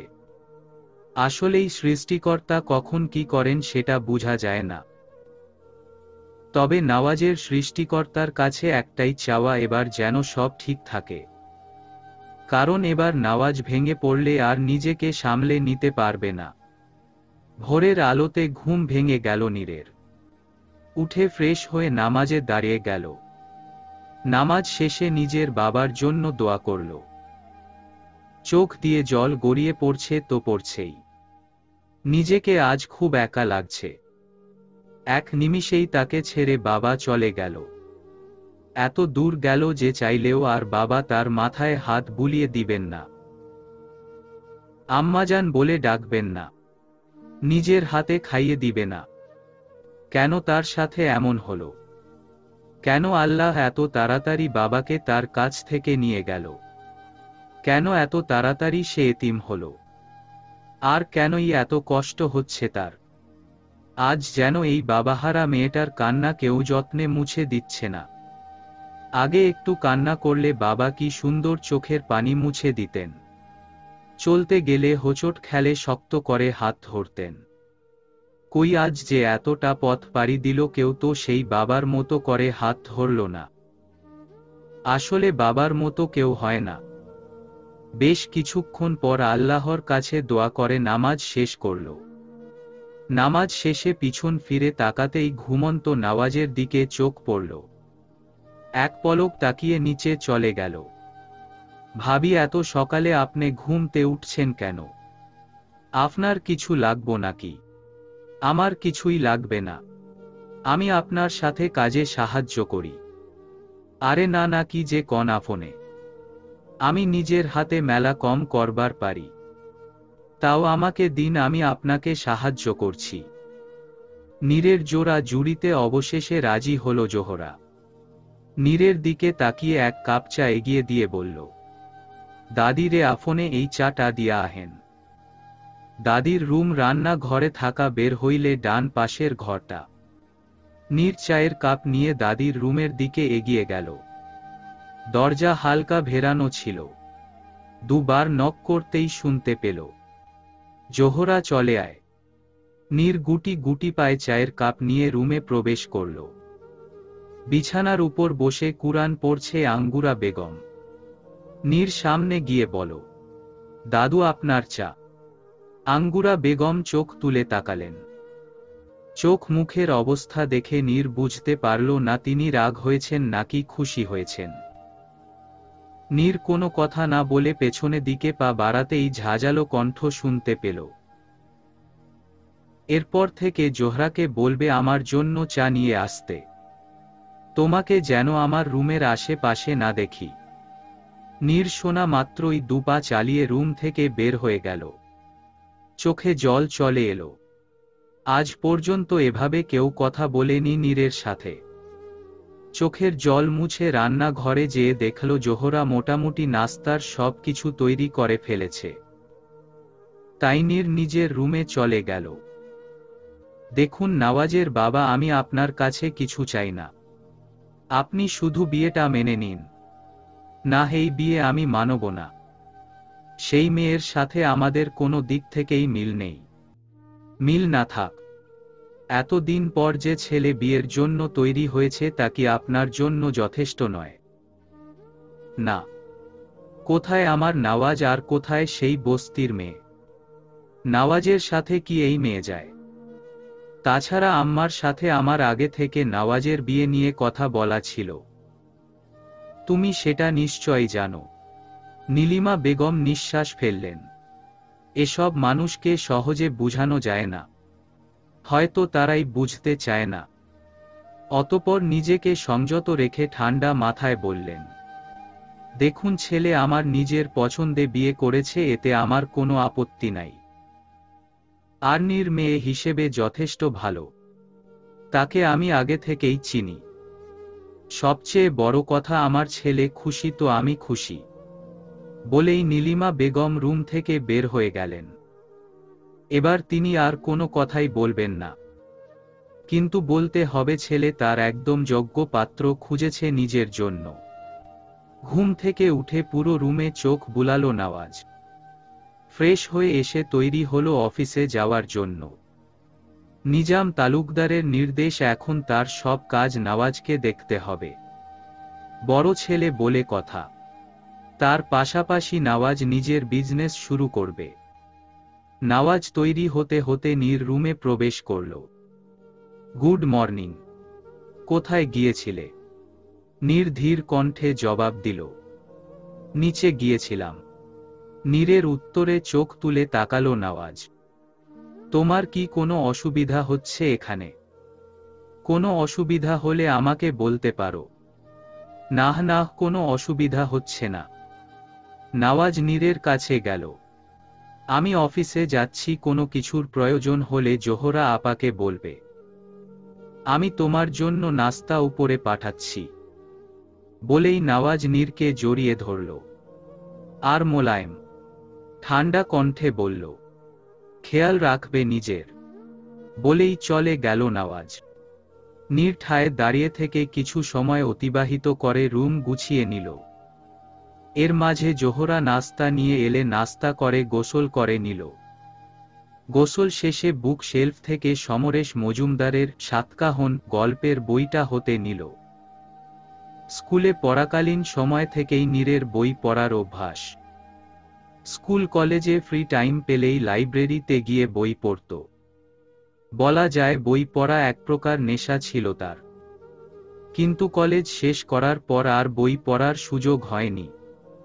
তাই আজ বই দেখে নিজেকে আটকে রাখতে পারেনি। প্রথমে ভেবেছিল নওয়াজের কাছ থেকে পারমিশন নিবে, কিন্তু নিজেকে দমিয়ে রাখার সম্ভব হয়নি।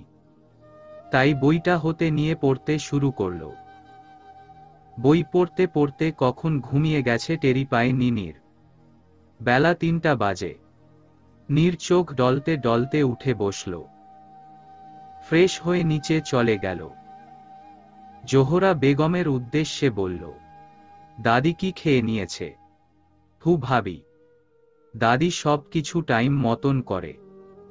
আফনেও খাইয়া নেন। তুমি খাবে না? আমি খাইয়া নিছি।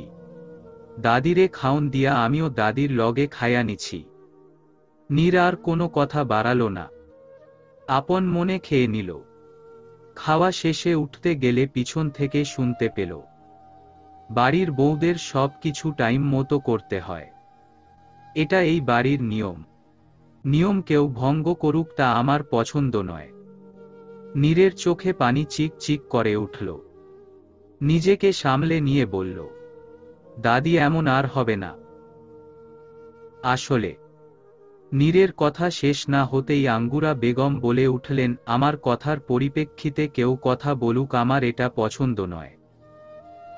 কথাটা বলেই আঙ্গুরা বেগম আর দাঁড়ালেন না, নিজের রুমে চলে গেলেন। পেছনে থেকে ধীর কণ্ঠে নীর বলে উঠল, জি দাদি। তবে তিনি এটা শুনেছেন কিনা সেটা জানা গেল না। সন্ধ্যাবেলা নিজাম তালুকদার, নীলিমা বেগম ও নাজিফা একসাথে তালুকদার ভিলায় চলে এলো। এতটা জার্নি করে সবাই বেশ ক্লান্ত। তাই নিজেদের মতো নিজেদের রুমে চলে গেল। তাই ঝটপট চা করে নিল 2 কাপ চা, সাথে আর কিছু খাবার নিয়ে নিয়ে হাঁটা ধরল নীলিমা বেগমের রুমের উদ্দেশ্যে। আসবো মনি? দরজা নক করে বলল নীর। আরে এসো এসো। নীর এগিয়ে গিয়ে টেবিলে চায়ের ট্রে রাখল। নিজাম তালুকদার এক পলক তার দিকে তাকিয়ে চোখ সরিয়ে নিল। বুঝা গেল তার মোটেও পছন্দ হয়নি নীরের রুমে আসাটা। নীর রুম থেকে বের হতে নিলেই শুনতে পেল, তোমার কোনো অসুবিধা হচ্ছে মা? কোনো অসুবিধা হলে আমাকে জানিও। না না, আমি ঠিক আছি, বলেই নীর রুম থেকে চলে গেল। সোজা রান্নাঘরে এসে আরেক চাপ চা নিয়ে চলে গেল নাজিফার রুমে। ভিতরে আসবো নাজিফা? আরে আপনি এত ফর্মালিটি কেন করছেন? আমার সাথে কোনো ফর্মালিটি চলবে না। আচ্ছা, চাটা খেয়ে নে, ঠান্ডা হয়ে যাবে। আচ্ছা ভাবি। ভাবি? নীর ডাকাটাই ভালো ছিল। আমি তো ভাবি ডাকব। হাজার হোক আমার হবু ভাতিজা ও ভাতিজির মাকে কি নাম ধরে ডাকবো নাকি? দেখ নাজু, যা দেখানোর সব কিছু আপনার স্বামীকে দেখায়েন ভাবি। আমি দেখতে চাই না। অন্যের হক আমি কেন মারব? বলেই খিলখিল করে হেসে উঠল নাজিফা। নীর লজ্জায় লাল হয়ে গেল। ইস কি লজ্জা! আহারে, আমার ভাই তো এই লজ্জামাখা মুখ দেখলেই শেষ হয়ে যাবে। অবশ্য এতে ভালোই হবে, তাড়াতাড়ি ফুপি ডাক শুনতে পারবো। নাজু তুই প্লিজ চুপ কর। আচ্ছা আচ্ছা ঠিক আছে ভাবি। By the way, how was your বাসর রাত? নাজিফার প্রশ্নে লাজুক হাসল নীর। গাল দুটো লজ্জায় লাল হয়ে গেল। চোখ তুলে এপাশ ওপাশ তাকিয়ে দ্রুত পায়ে হেঁটে রুম থেকে বের হয়ে গেল। নাজিফা নীরের কাণ্ডে হেসে উঠল। রাত 10টা। নিজাম তালুকদার আগেই খাবার খেয়ে নিয়েছেন। আঙ্গুরা বেগম খাবেন না। তিনি প্রায় রাতেই খাবার খান না। শুধু খাবার টেবিলে খাবার খাচ্ছে নীর, জোহরা, নওয়াজ ও নাজিফা। খাবার খেতে খেতে নীরের হঠাৎ হেঁচকি উঠে গেল। নওয়াজ দ্রুত পানির গ্লাস এগিয়ে দিল। এটা দেখে নাজিফা বলল, আহা কি ভালোবাসা! হ ভাই দেহি ভাবিরে অনেক ভালোবায়। দুজনের কথায় লজ্জায় মনে হচ্ছে শেষ হতে ইচ্ছা করছে নীরের। নওয়াজের দিকে তাকিয়ে দেখল সে দিব্যি খেয়ে চলেছে। কোনো ভবন্তর নেই। শুধু 2 ঠোঁটে উচ্চারণ করল, নাজু খাবার সময় আমার কথা বলা একদম পছন্দ নয়। নাজিফা আর কোনো কথা বলার সুযোগ পেল না। নিজের খাওয়ায় মনোনিবেশ করল। ভাই তার একখানা, একবার শুধু বলেছে, আবার কথা বললে নিশ্চয়ই বকা দিবে। খাবার শেষে নিভ্র হাত ধুতে চলে যেতেই ফের জোহরা বলে উঠল, ভাবি আফনে এত শরম পান কিয়ার লাইগা? তখন দেহি আপনার গালখানা একবারে শরমে লাল হইয়া গেছে। আরে জোহরা, তোমার চোখে দেখি সেই লেভেলের পাওয়ার। তোমার ভাবির অনেক লজ্জা, এজন্য সন্ধ্যায় আমি শুধু বলেছিলাম। আর বলতে পারল না নাজিফা। নীর খাবার রেখে তার মুখ ধরে ফেলল, নাজু এটা কিন্তু ভালো হচ্ছে না। তুই চুপ থাক। কি হচ্ছে এখানে? নওয়াজের কণ্ঠে সবাই চুপ হয়ে গেল। নিভৃ তাদের দিকে তাকিয়ে আছে। মুখে গাম্ভীর্যতা স্পষ্ট। এবার নির্ঘাত একটা ঝাড়ি খেতে হবে। ভাইয়া কিছুই হচ্ছে না। কিছু না হলেই ভালো। নীর খাবার শেষ করে উপরে এসো, বলেই নওয়াজ চলে গেল।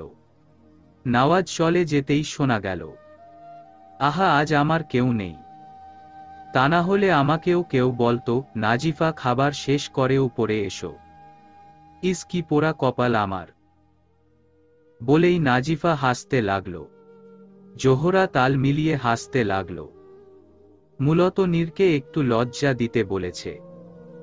নীর লজ্জা মিশ্রিত মুখ নিয়ে হাত ধুতে চলে গেল। পরদিন সকালে ভার্সিটির গেট দিয়ে একসাথে হেঁটে চলছে আফরা ও নাজিফা। তারা দুজন একই ভার্সিটিতে অনার্স প্রথম বর্ষে পড়ে।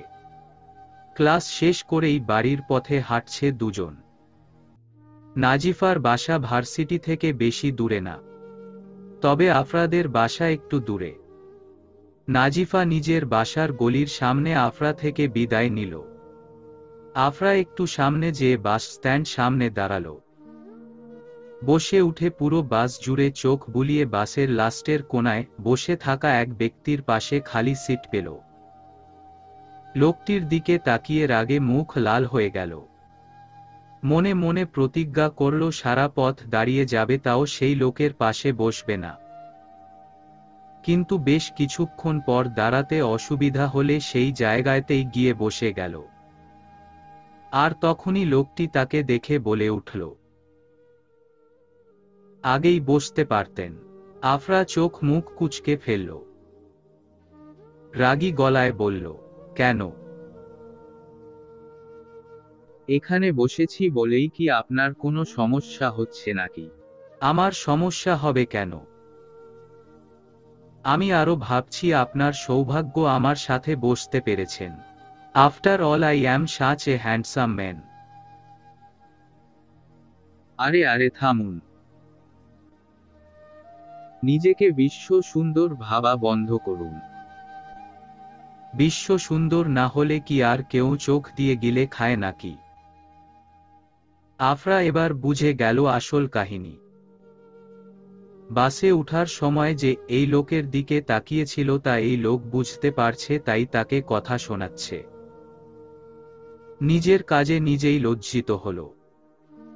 কেন এত লোক থাকতে এই লোককেই দেখতে হলো আফরার। আর কোনো কথা না বাড়িয়ে চুপচাপ বসে রইল। খানিকক্ষণ পর শুনতে পেল, আই এম সরি। আফরা সেই ব্যক্তির দিকে তাকিয়ে বলল, আমাকে বলছেন? আপনি ছাড়া আমার পাশে আর কেউ নেই, সুতরাং আপনাকেই বলছি।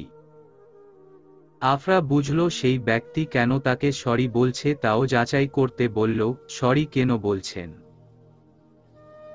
আসলে সেদিন আপনি আমার পরীকে খাইয়ে দিয়েছেন, তাও আমি আপনাকে ভুল বুঝেছি। বাসায় যাওয়ার পর পরী আমাকে সব বলেছে। আমি সত্যিই লজ্জিত। ওহ, বুঝতে পেরেছি। আফরা ঠোঁট গোল করে বলল, আমি সত্যি সরি বলছি। আপনি ভুলে যান সেই দিনের কথা। আগেই ভুলে গেছি। তবে আপনিও বাচ্চাকে একা রেখে কোথাও যাবেন না। ভুল হয়েছে আমার। আসলে সেদিন পরীকে এক সাইডে বসিয়ে তার জন্য পানি আনতে গিয়েছিলাম, কিন্তু পানি নিয়ে এসে দেখি পরী নেই। আমি খুব চিন্তায় পড়ে গিয়েছিলাম। পরীকে আপনার পাশে দেখে চিন্তায় না জানি আপনাকে কি কি বলে ফেলেছি। I am really sorry. It's okay mister Radif Mahmud. Thank you. বেশ কিছুক্ষণ নীরবতায় কেটে গেল। নীরবতায় কেটে গেল পথযাত্রা। পথযাত্রা শেষ হতেই চলে এলো গন্তব্য। আফরার বাসা চলে এলো। আফরা সিট ছেড়ে উঠে গেল। পেছনে থেকে শুনতে পেল, ভালো থাকবেন মিস আফরা। আফরা একটু মুচকি হেসে চলে গেল। সেই হাসিতে কাউকে করে গেল মুগ্ধ। সেই হাসিতে হাসতে বাধ্য হলো কেউ। সন্ধ্যাবেলা গুটি গুটি পায়ে রান্না ঘরে চলে এলো নীর। আজ জোহরার শরীর ভালো না। বেশ মাথা ব্যথা, তাই শুয়ে আছে। কিন্তু এই সন্ধ্যাবেলা নিয়ম করে সবার চা তৈরি করতে হয় তা ঠিক জেনে গেছে নীর। তাই চটজলদি চা তৈরি করে নিল। বসার ঘরে নাজিফা ও নীলিমা বেগম বসেছিলেন। নাজিফা টিভি দেখছে এবং নীলিমা বেগম রাতের খাবারের জন্য সবজি কাটছেন। তাদের চা দিয়ে এক কাপ চা নিয়ে গেল আঙ্গুরা বেগমের উদ্দেশ্যে। রুমে নক করার আগে বেশ কিছুক্ষণ চিন্তা করে রুম নক করল। ভেতরে প্রবেশ করতেই শুনতে পেল, জোহরা, আজ আমার পা প্রচুর ব্যথা করছে। গরম পানির সেক দিলে ভালো হইতো। তুই কি একটু গরম পানি এনে দিবি? এই পায়ের ব্যথার জ্বালায় আর ভালো লাগে না। আঙ্গুরা বেগম কাত হয়ে শুয়েছিলেন বিধায় তিনি নীরকে দেখেননি। জোহরা ভেবে এতগুলো কথা বলে দিলেন। নীর চাটা রেখে ওয়াটার ব্যাগে গরম পানি নিয়ে আসে। পায়ের উপর আলতো করে রেখে সেক দিতে থাকে। আরে জোহরা, এখন একটু মনে হয় পায়ের ব্যথা কমেছে, আরাম লাগছে বলেই আঙ্গুরা বেগম উঠে বসলেন। নীরকে পায়ের কাছে দেখে চোখ মুখ কুঁচকে ফেললেন। পরক্ষণেই প্রশ্ন ছুড়লেন, তুমি এখানে কি করছো? জোহরা কোথায়? দাদি, আসলে জোহরা আপার মাথা ব্যথা, তাই আমি এসেছি। আঙ্গুরা বেগম কিছু বললেন না। পায়ের ব্যথায় কিছু বলতে চাইলেন না। নীর আঙ্গুরা বেগমের রুম থেকে বের হয়ে সোজা নিজের রুমে চলে আসে। রুমে ঢুকতেই চোখ ছানা বড়া। মাত্র গোসল করে বের হয়েছে নওয়াজ। চুল থেকে টপ টপ করে পানি পড়ছে। পরনে শুধু ট্রাউজার। লোম যুক্ত বুক স্পষ্ট দেখা যাচ্ছে। ফর্সা বুকে পানির বিন্দুগুলো যেন চিক চিক করছে। নীরের কেমন যেন লাগছে। নীর দ্রুত চোখ সরিয়ে রুম থেকে বের হতে নিলেই পেছনে থেকে জড়িয়ে ধরে নওয়াজ। ঠান্ডা হাতের স্পর্শে কেউ উঠে নীর। কোথায় যাচ্ছ নীর? ছাড়ুন, যেতে দিন আমায়। নীরকে নিজের দিকে ঘুরায় নওয়াজ। নীরের গাল দুটো লাল হয়ে আছে, চোখের দৃষ্টি মাটিতে। আমার দিকে তাকাও নীর। নীর কিছু বলে না। কথাগুলো কেমন তাল গোল পাকিয়ে যাচ্ছে। আমার দিকে তাকাতে বলেছি। নওয়াজের কথায় নীর কেঁপে উঠে। চোখ তুলে নওয়াজের দিকে তাকায়। নীর, এত লজ্জা পাচ্ছ কেন? নওয়াজের ঠান্ডা কণ্ঠে কেমন শির শির অনুভব হয় নীরের। পেটের ভেতর মোচড়া মুচড়ি শুরু হয়। নওয়াজ নীরকে আরো একটু নিজের সাথে জড়িয়ে নেয়। কোমর কাছে টেনে নিজের সাথে মিশিয়ে নেয়। নীরের গলায় মুখ গুজে নিজের ঠোঁট ছোঁয়ায়। ঠোঁটের ছোঁয়ায় নীরের শরীরে শিহরণ হয়। নওয়াজ পর পর চুমু খায়। এত লজ্জা কেন পাও? আমি লজ্জা পাওয়ার মতো কিছু করেছি? বদলোক একটা। জড়িয়ে ধরে আছে। চুমু খাচ্ছে, তাও বলছে যে লজ্জা পাওয়ার মতো কিছু করেছে নাকি। বলতে চেয়েও নীর কিছু বলতে পারল না। এখন যদি এত লজ্জা পাও, তবে যখন গভীরভাবে ছুঁয়ে দিব তখন কিভাবে নিজেকে সামলাবে? এমন লাগাম ছাড়া কথা কেউ বলে? লজ্জায় মরে যেতে ইচ্ছা করছে নীরের। নওয়াজ নীরকে ছেড়ে দিল। তৈরি হয়ে নাও, বাইরে যাব আমরা, বলেই নিজে তৈরি হয়ে নিল নওয়াজ। নীর কথা মতো তৈরি হয়ে নীলিমা বেগম থেকে বিদায় নিয়ে নিচে চলে আসে। চোখ তুলে দেখতে পায় বাইকে হেলান দিয়ে দাঁড়িয়ে থাকা এক যুবককে। ধীর পায়ে নওয়াজের কাছে এসে দাঁড়ায় নীর। কারো পায়ের আওয়াজে নওয়াজ চোখ তুলে তাকায়। বাহ, তুমি দেখি খুব পাংচুয়াল। মানে বুঝলাম না। এই যে মেয়েদের নাকি তৈরি হতে খুব সময় লাগে। কিন্তু তুমি দেখি খুব তাড়াতাড়ি তৈরি হয়ে চলে এলে। আমি আগে থেকেই সময়ের প্রতি সচেতন। সময় নষ্ট করা একদম পছন্দ নয়। ওহ, বেশ, বসুন। বাইকে বসে স্টার্ট দিতে দিতে বলল নওয়াজ। নীর বসে পড়ল, কিন্তু হাত কোথায় রাখবে তা নিয়ে চিন্তায় পড়ে গেল। কোনো কিছু না ধরে বসলে তো পড়ে যাওয়ার আশঙ্কা থাকে। পুরো মুখে চিন্তার চাপ স্পষ্ট হলো। নওয়াজ মুচকি হেসে বলল, নীর, যেখানে এই আমিটাই পুরো তোমার নামে লিখিত সেখানে আমার কাঁধে হাত রাখতে এত দ্বিধা কেন? পরপুরুষ নই আমি, তোমার স্বামী হই। নির্দ্বিধায় আমার কাঁধে হাত রাখতে পারো। নীর মুচকি হাসল। দুগালে লাল আভা ফুটে উঠল, চোখে মুখে অন্যরকম লাজুকতা ফুটে উঠল। নিজের হাত দিয়ে শক্ত করে নওয়াজের কাঁধ আঁকড়ে ধরল। নওয়াজের ঠোঁটে হাসি ফুটে উঠল। বেশ কিছুক্ষণ পর তারা শপিং মলে চলে এলো। নীর প্রশ্ন ছুড়ল, আমরা এখানে কেন এসেছি? অবশ্য শপিং মলে যেহেতু এসেছি সেহেতু শপিং করব, বলেই নীরের হাত ধরে শপিং মলে প্রবেশ করল দুজন। বেশ কয়েকটা ড্রেস, শাড়ি ও বেশ কিছু কেনাকাটা করল। সবশেষে চুড়ির দোকানের সামনে এসে দাঁড়ালো দুজনে। পাথরের কাজ করা চুড়ি নিয়ে নিজ হাতে নীরকে পরিয়ে দিল নওয়াজ। চুড়ি পরাতে পরাতে বলল, কোনো কিছু পছন্দ হলে বলতে শিখো। সময় মতো না বললে নিজের পছন্দের জিনিস বা মানুষ অন্য কেউ নিয়ে যাবে। নীর চোখ তুলে নওয়াজের দিকে তাকালো। নওয়াজ কেন এই কথা বলল নীর ঠিকই বুঝতে পারল।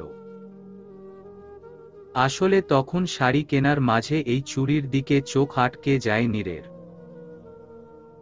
অনেকক্ষণ যাবৎ তাকিয়ে থাকার পর চোখ সরিয়ে নেয়। নীরের ছোটবেলা থেকেই অভ্যাস, কাউকে কিছু বলতে পারে না। নিজেকে বরাবর গুটিয়ে রাখার অভ্যাস। চাইলেও নিজেকে প্রকাশ করতে পারে না। নিজের অনুভূতি প্রকাশ করতে পারে না। নীরের ভাবনার মাঝেই শুনতে পেল, কোথায় হারিয়ে গেলে মিস পাখির বাসা। নীর চোখ তুলে তাকালো, কিছু বলল না। বেশ কিছুক্ষণ পর আরও কিছু প্রয়োজনীয় জিনিস কিনে বাসায় চলে এলো তারা। রাতে খাবার টেবিলে একসাথে খেতে বসেছে সবাই। জোহরা সবাইকে খাবার এগিয়ে দিচ্ছে,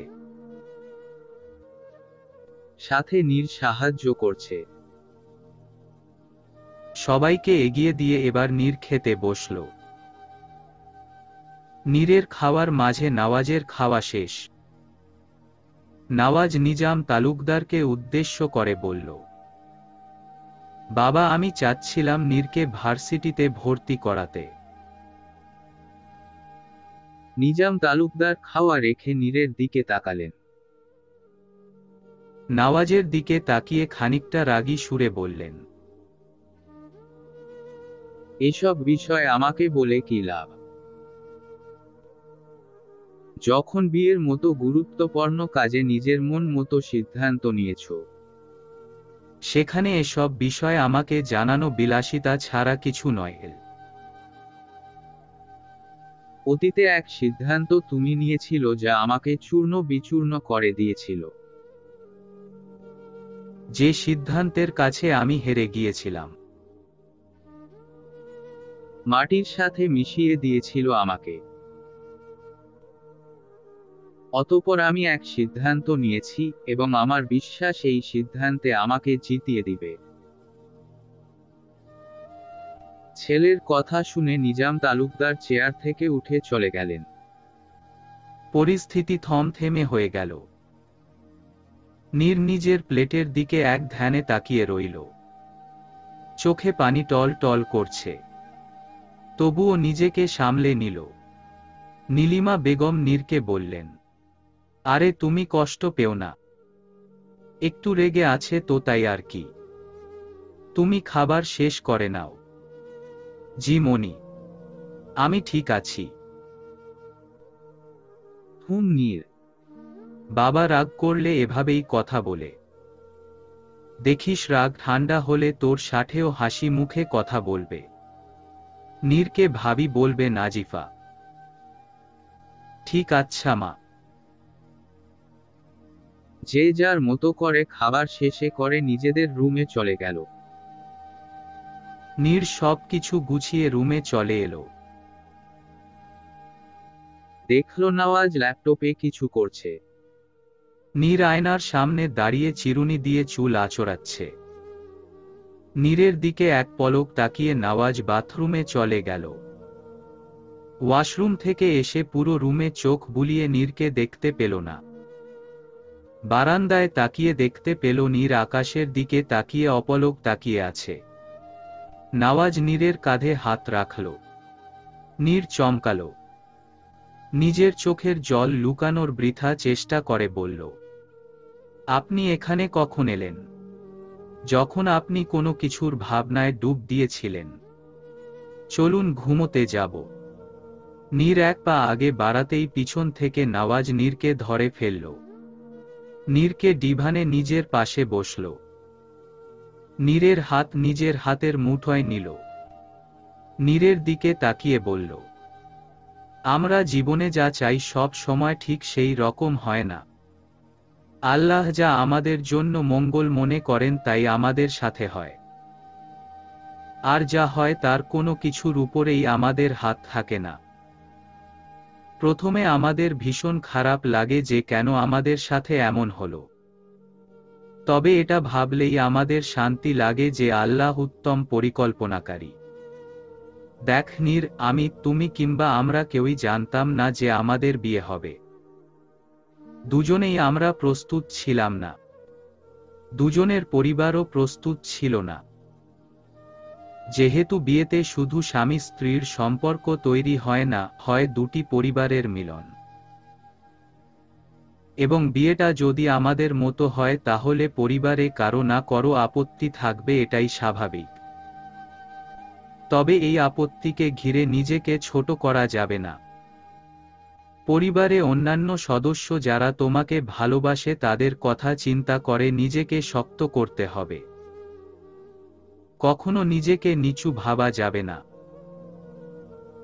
যাদের মনে একটু রাগ অভিমান আছে তাদের মনে ধৈর্য ধরে ভালোবাসার ফুল ফুটাতে হবে। তবে নিজের সেলফ রেসপেক্ট সবচেয়ে আগে। জীবনটাই পুরোটা যুদ্ধক্ষেত্র। এখানে যে যুদ্ধ করতে পারবে সেই জিতে যাবে। যে নিজেকে শক্ত রাখতে পারবে তাকে কেউ চাইলেও ভাঙতে পারবে না। সে নিজেকে সকল পরিস্থিতিতে সামলে নিতে পারবে। দেখ নীর, আমি তোমার জীবন সাথী হওয়ার আগে তোমার ভালো বন্ধু হতে চাই। যে বন্ধু তোমার সুখে দুঃখে সব সময় পাশে থাকবে। যে বন্ধুকে নিজের সব মনের কথা অনায়াসে বলতে পারবে। আমি চাই আমাদের মধ্যে একটা সুন্দর সম্পর্ক গড়ে উঠুক। নীর চোখের জল ধরে রাখতে পারল না। নওয়াজকে নিজের সাথে জড়িয়ে ধরল।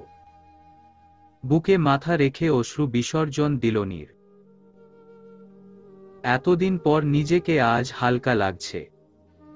মাথা রাখার একখানি জায়গা পেয়ে প্রশান্তি অনুভব হচ্ছে।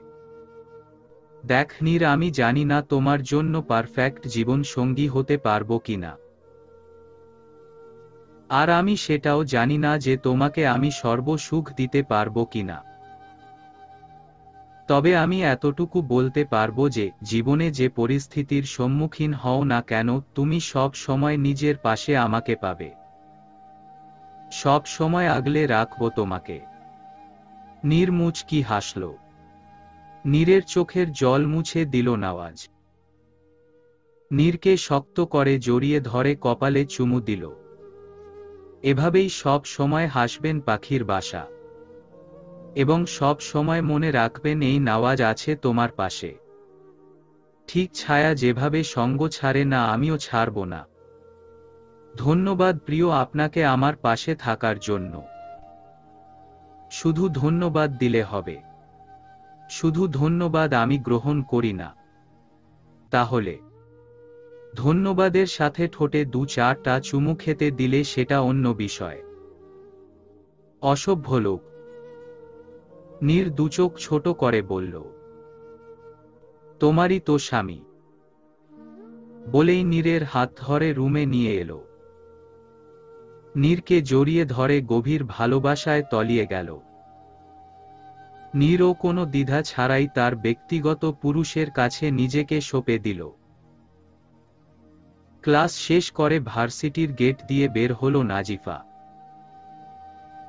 ভার্সিটি থেকে কিছুটা দূরে এসে দাঁড়ালো। আজ আফরা আসেনি। শরীর নাকি ভালো না, তাই নাজিফা প্রেমিক পুরুষের সাথে সময় কাটাবে। নাজিফা হাতে পরিহিত ঘড়ির দিকে তাকিয়ে সময় দেখল। এই লোকটার কোনো ঠিক ঠিকানা নেই। সময় মতো কোনো কাজ করে না। বেশ কিছুক্ষণ পর কারো কণ্ঠে পাশ ফিরে তাকালো। আমি কি আজ বেশি দেরি করে ফেললাম? না, আপনি তো একদম টাইম মতোই এসেছেন। আচ্ছা সরি। আর হবে না এমন। আরে আরে, আপনি কেন সরি বলছেন? সরি তো আমার বলা উচিত, কারণ আমার জন্য আপনার এখানে আসতে হলো। এই নিন একখানা গোলাপ, আর বিনিময়ে রাগ ঝেড়ে ফেলুন। সাদরে গোলাপ গ্রহণ করে প্রেমিক পুরুষকে ধন্য করুন। সেই ব্যক্তিটি একখানা গোলাপ এগিয়ে দিয়ে বলল। নাজিফার ঠোঁটে হাসি ফুটে উঠল। মুহূর্তে সব রাগ অভিমান পানি হয়ে গেল। ফুল বরাবর মতো তার খুব পছন্দ। আর সেটা যদি পাওয়া হয় প্রেমিক পুরুষ থেকে, তাহলে তো কথাই নেই। আর কারো কারো ক্ষেত্রে রাগ অভিমান পানি করার জন্য ফুল যথেষ্ট। সেই কারো কারো মধ্যে নাজিফা একজন। যত রাগ করেই থাকুক না কেন, কেউ যদি একখানা গোলাপ তার সামনে ধরে, তাহলে সব রাগ অভিমান একদম গলে যায়। অতি যত্নে ফুল গ্রহণ করল নাজিফা। ঠোঁটে হাসি মাখিয়ে বলল, ধন্যবাদ আপনাকে। আহা, এই হাসি দেখেই তো বারবার আমি আপনার প্রেমে পড়ে যাই। কি এক স্নিগ্ধ হাসি, যা আমার হৃদয়কে ক্ষত বিক্ষত করে নিমিষেই। নাজিফা খানিকটা লজ্জা পেয়ে বলল, আচ্ছা চুপ করুন তো মেহরাব। এবার মেহরাব একটা রিকশা ডেকে উঠে পড়ল। নাজিফার হাতের মুঠোয় হাত নিল। রিকশা নেয়ার কি প্রয়োজন ছিল? হেঁটেই যেতে পারতাম। শুনেন রমণী, আপনার প্রেমিক হয়তো সামান্য টিউশন করে, তবে আপনাকে রিকশা করে ঘুরানোর মতো সামর্থ্য আমার আছে। আর একটা কথা, যতদিন না গাড়ি কেনার সামর্থ্য হচ্ছে, ততদিন আমার সাথে রিকশা অথবা হেঁটে যাওয়ার জন্য আপনাকে আমন্ত্রণ করলাম। দেখুন মেহরাব, আপনি কেন বারবার এমন কথা বলেন? আমি কি একবারও আপনার সাথে বড় গাড়িতে উঠতে চেয়েছি? কখনো আপনাকে এসব বিষয়ে কিছু বলেছি? আপনি বারবার কেন এসব কথায় আমাকে কষ্ট দেন? নাজিফা মুখ ঘুরিয়ে নিল। হাত ছাড়িয়ে নিতে চাইলে মেহরাব আরো শক্ত করে হাত ধরল। অতঃপর ঠান্ডা স্বরে বলল, রাগ করবেন না নাজিফা। আপনি রাগ করলে অন্তর পড়ে আমার। আপনি প্রতিবার এমন কথা বলেন, আর আমি রাগ করলেই দোষ। আপনার সাথে আমি যাব না। ছাড়েন আমাকে। আপনি এভাবে রাগ করলে কিন্তু পুরো বউ বউ লাগে। নাজিফা মেহরাবের কাঁধে মাথা রাখল। সুন্দর বিকাল উপভোগ করার জন্য এমন একটা মানুষ থাকাই যথেষ্ট। আজও তার সেই দিনটির কথা মনে পড়ে, যখন তার মনে কেউ ভালোবাসার অনুভূতি জাগিয়েছিল। ভালোবাসা নামক যন্ত্রণা সহ্য করতে শিখেছিল। নাজিফা তখন ইন্টার সেকেন্ড ইয়ারে পড়ে। একদিন লাইব্রেরিতে বই পড়তে গিয়েছিল। আগে যেই জায়গায় বইটা ছিল সেদিন সেই জায়গায় বইটা পায় না। বেশ খোঁজাখুঁজির পর বইটা পেল, কিন্তু উপরের শেলফে। বেশ খানিকক্ষণ চেষ্টা করেও বইটা হাতের নাগালে পেল না। বেশ কিছুক্ষণ পর তার পিছন দিয়ে এসে কেউ একজন বইটা নামিয়ে দিল। নাজিফা পিছন দিয়ে তাকাতেই দেখতে পেল বেশ শক্তপোক্ত দেহের অধিকারী এক ব্যক্তি। নাজিফা সেই ব্যক্তিকে ধন্যবাদ জানাল। সেই ব্যক্তিটি ছিল মেহরাব। মেহরাব তখন অনার্স চতুর্থ বর্ষে পড়ে। সেও বই পড়তে ভালোবাসত। তখন থেকেই কথা বলা আর সেখান থেকে ভালো লাগা। তারপর ভালোবাসার শুরু। জীবন থেকে কেটে গেছে আরো কয়েকদিন। আজ শুক্রবার। আজ নওয়াজের বাসায় আফরাদের পুরো পরিবারের সবার দাওয়াত। সাবিহা ও মাহাদের যেহেতু বিয়ে হয়েছে তাই তাদের জন্য একটু আয়োজনের এই চেষ্টা। সকাল থেকেই বাড়ির স্টাফরা সবাই মিলে কাজ করছে। রান্নার কাজ করছে নীলিমা বেগম ও নীর। একে একে বেশ কিছু রান্না করেছে নীর। রান্নায় সে বেশ পারদর্শী। সব কাজ শেষে নীলিমা বেগম ও নীর একসাথে বসার ঘরে বসলেন। নীর চটজলদি 2 কাপ চা করে নিয়ে আসলো। নীলিমা বেগম হাসি দিলেন। মেয়েটা কেমন করে বুঝে যায় যে কখন তার কি প্রয়োজন।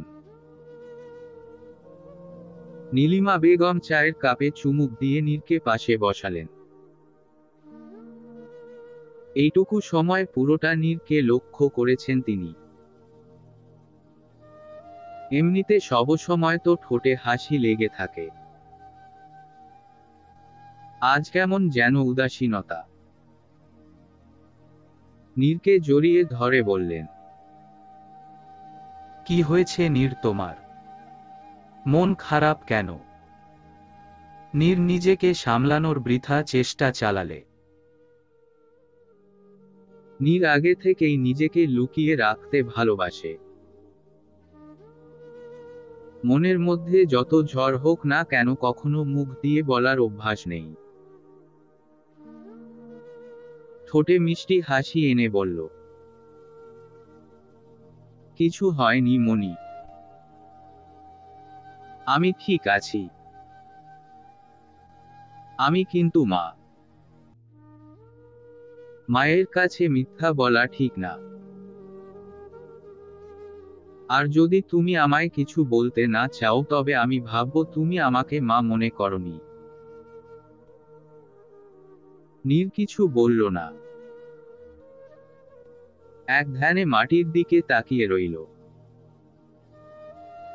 নীলিমা বেগম বলে উঠলেন, এটা আমার ব্যর্থতা। হয়তো তোমার মনে সেই রকম জায়গা করতে পারিনি।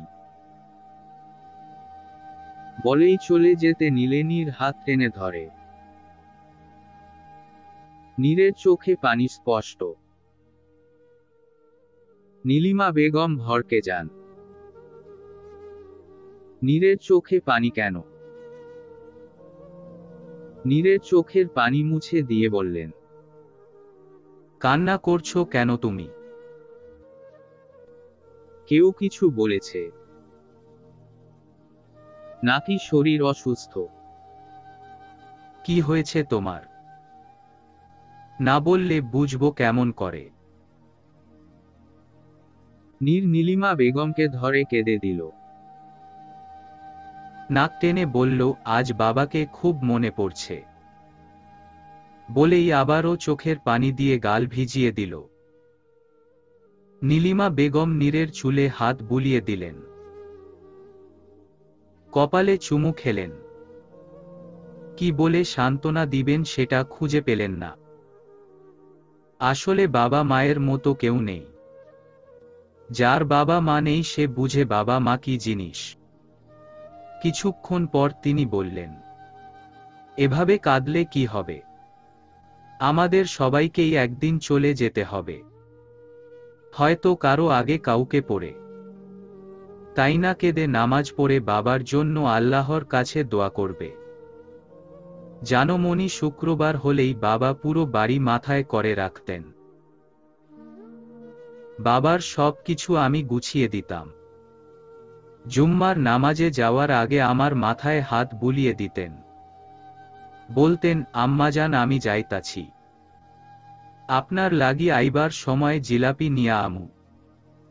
কি সুন্দর মানুষটা হাসি মুখে নামাজ পড়ে আমার জন্য জিলাপি নিয়া আসত, নিজ হাতে আমাকে খাইয়ে দিত। আজ সেই মানুষটাই নেই। কেন আমার সাথে এমন হলো? কেন এত তাড়াতাড়ি আমার বাবাকে নিয়ে গেলেন আল্লাহ? আজও বাবার হাস্যজল মুখ আমার চোখে ভাসে। কেন আমার সাথে এমন হলো? বলেই নীর আবারও কান্নায় ভেঙে পড়ে। নীলিমা বেগম তাকে বেশ কিছুক্ষণ আগলে রাখেন। অতঃপর তাকে বুঝিয়ে রুমে একটু আরাম করার জন্য পাঠিয়ে দেন। রুমে গিয়ে একটু বেডের উপর পিঠ ঠেকিয়ে বসতেই চোখ লেগে গেল। হঠাৎ দরজা খোলার আওয়াজে চোখ খুলল নীর। নওয়াজ সোজা ওয়াশরুমে চলে গেল। নীর পানির আওয়াজে বুঝতে পারল নওয়াজ গোসল করছে। তাই নীর তার পছন্দ মতো একদম সাদা রঙের পাঞ্জাবি বের করল। সাদা পাঞ্জাবিটা বরাবর পছন্দ, আর সাদা রঙে নওয়াজকে মানায়ও বটে। আজও মনে পড়ে কিভাবে শীতের সকালে নওয়াজের সাথে ধাক্কা খেয়েছিল। কে জানতো সেই সুপুরুষটাই নীরের ব্যক্তিগত পুরুষ হবে। কখনো তো কল্পনাও করেনি নীর সেই ব্যক্তি নীরের নিজের মানুষ হবে, যার উপর শুধু নীরের আধিপত্য চলবে, আর সবশেষে নীরের বাচ্চার বাবা হবে। সে কি ভাবল সে? শেষের কথা ভাবতেই চোখ মুখ লজ্জায় লাল হয়ে গেল। নীর কি না এত কিছু ভেবে ফেলেছে। নীরের ভাবনার মাঝে কখন নওয়াজ গোসল শেষ করে বেরিয়ে এসেছে তা বুঝতেই পারল না নীর। নওয়াজ বিছানার উপর বসে এক টানে নীরের কোমর ধরে নিজের কোলে বসিয়ে দিল। নীরের হাতে টাওয়াল দিয়ে বলল, চুল মুছে দাও। কেন? নিজের কাজ নিজে করতে পারেন না? পারি, তবে এটা তো বউয়ের দায়িত্ব যে স্বামীর চুল মুছে দেয়া, স্বামীকে সেবা করা। ও এই কথা। আপনারও তো স্বামীগত কিছু দায়িত্ব আছে। ও আচ্ছা, তবে কি তুমি চাচ্ছ আমি স্বামীর দায়িত্ব পালন করি? নীরকে কাছে টেনে নিল নওয়াজ। গলায় ঠোঁট ছুঁয়ে কানের কাছে ঠোঁট ছুঁয়ে বলল কিছু গোপন কথা। নওয়াজের কথার অর্থ বুঝে লজ্জায় নয়ে পড়ল নীর। নীর কি বলতে চেয়েছিল আর এই লোক বুঝল কি? সব সময় উল্টো পাল্টা কথা ভাবা এই লোকটির বদ অভ্যাস। নীর অমতা আমতা করে বলল, ছাড়ুন। তুমি তো আমার কোলে বসে আছো, আমি কিভাবে ছাড়ব? নীর চোখ ছোট করে ফেলল। ভারী বজ্জাত লোক, কিভাবে লজ্জা দিচ্ছে ভাবা যায়। নীর দ্রুত সরে গেল। নওয়াজ পাঞ্জাবি পড়তে পড়তে নীরকে প্রশ্ন ছুড়ল, তোমার কি লজ্জা পাওয়ার রোগ আছে? আমি কিছু না করতেই লজ্জা পাও? গোসল করে বেরিয়ে দেখি একা একাই লজ্জা পাচ্ছ। ব্যাপার কি নীর? তেমন কিছু না। নওয়াজ দুষ্ট হাসি হাসল। নীরকে ভরকে দিতে বলল, আমি বুঝতে পেরেছি কেন তুমি লজ্জা পাচ্ছিলে। নীর চোখ তুলে নওয়াজের দিকে তাকালো। এই লোক তো নীরের মনের কথা পড়ে ফেলে। তবে কি এখনো সব বুঝে ফেলল? নীর বাঁকা চোখে বলল, কি বুঝেছেন? তুমি এত দুষ্টু নীর। তুমি যে এত কিছু ভেবে ফেলেছ তা কিন্তু আমি বুঝেছি। কিন্তু আমি তো ভাবছি যে তুমি এত গভীর ভাবনা কিভাবে ভাবলে। আপনি ভুল ভাবছেন, বলেই নীর এক দৌড় দিল। নীরের ফেস দেখার মতো হয়েছিল।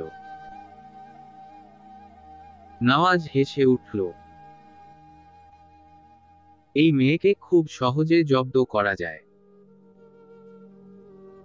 পুরোপুরি তৈরি হয়ে নামাজের জন্য বের হয়ে গেল। বিকালবেলা নামিরা বেগম তার পুরো পরিবার নিয়ে উপস্থিত হয়। নামিরা বেগম ও নীলিমা বেগম নিজেদের মতো বলছে। আকরাম আহমেদ ও নিজাম তালুকদার একসাথে বাইরে গিয়েছেন। সবাই নীরের রুমে বসে আড্ডা দিচ্ছে। বিছানার একপাশে সাবিহা বালিশের উপর হেলান দিয়ে বসেছে এইমাত্র। এতক্ষণ যাবৎ নীরকে তারা সাজিয়ে দিচ্ছিল। নীরকে লাল জামদানি পরিয়ে দিয়েছে, সাথে একটু সাজিয়েও দিয়েছে। আরে ভাবি, আপনাকে তো সেই লেভেলের সুন্দর লাগছে। কথাটা নাজিফা বলে উঠল। আফরাও তাল মিলিয়ে বলল, আসেন কয়েকটা ছবি তুলে নওয়াজ ভাইয়ার ফোনে হোয়াটসঅ্যাপ করি। বলেই আফরা ঠুসঠাস করে কয়েকটা ছবি তুলে নিল। আর দেরি না করে নওয়াজের ফোনে হোয়াটসঅ্যাপ করে দিল সাথে সাথে। নওয়াজও সেকেন্ডের মধ্যেই ছবিগুলো সিন করলো। আরে ভাইয়া দেখি ছবি দিতে না দিতেই সিন করেছে। ভাইয়া আজ আমার শেষ। আহা, ভাবির কি লজ্জা মাখা চাহনি। আফরার কথায় নীর আরও একটু লজ্জা পেল। লজ্জায় গালে লাল আবার ছড়িয়ে পড়ল। চোখ তুলে এদিক সেদিক তাকালো। অতপর কাপা কাপা ঠোঁটে বলল, এবার কিন্তু একটু বেশিই হচ্ছে আফরা। আরে নাজিফা, দেখ দেখ ভাবি কিভাবে লজ্জা পাচ্ছে। আমার তো মন চাচ্ছে এই লজ্জা মাখা মুখে চুমু দিয়ে দেই। এই গালে চুমু দেওয়ার অধিকার শুধু নওয়াজ ভাইয়ার আছে রে। তুই কেন ভাইয়ার অধিকার ক্ষুণ্ণ করবি আফরা? এরপর সাবিহার কথায় আফরা ও নাজিফা একসাথে হেসে দিল। আর আফরা নীরকে লজ্জা দিতে দিতে বলল, চলবে,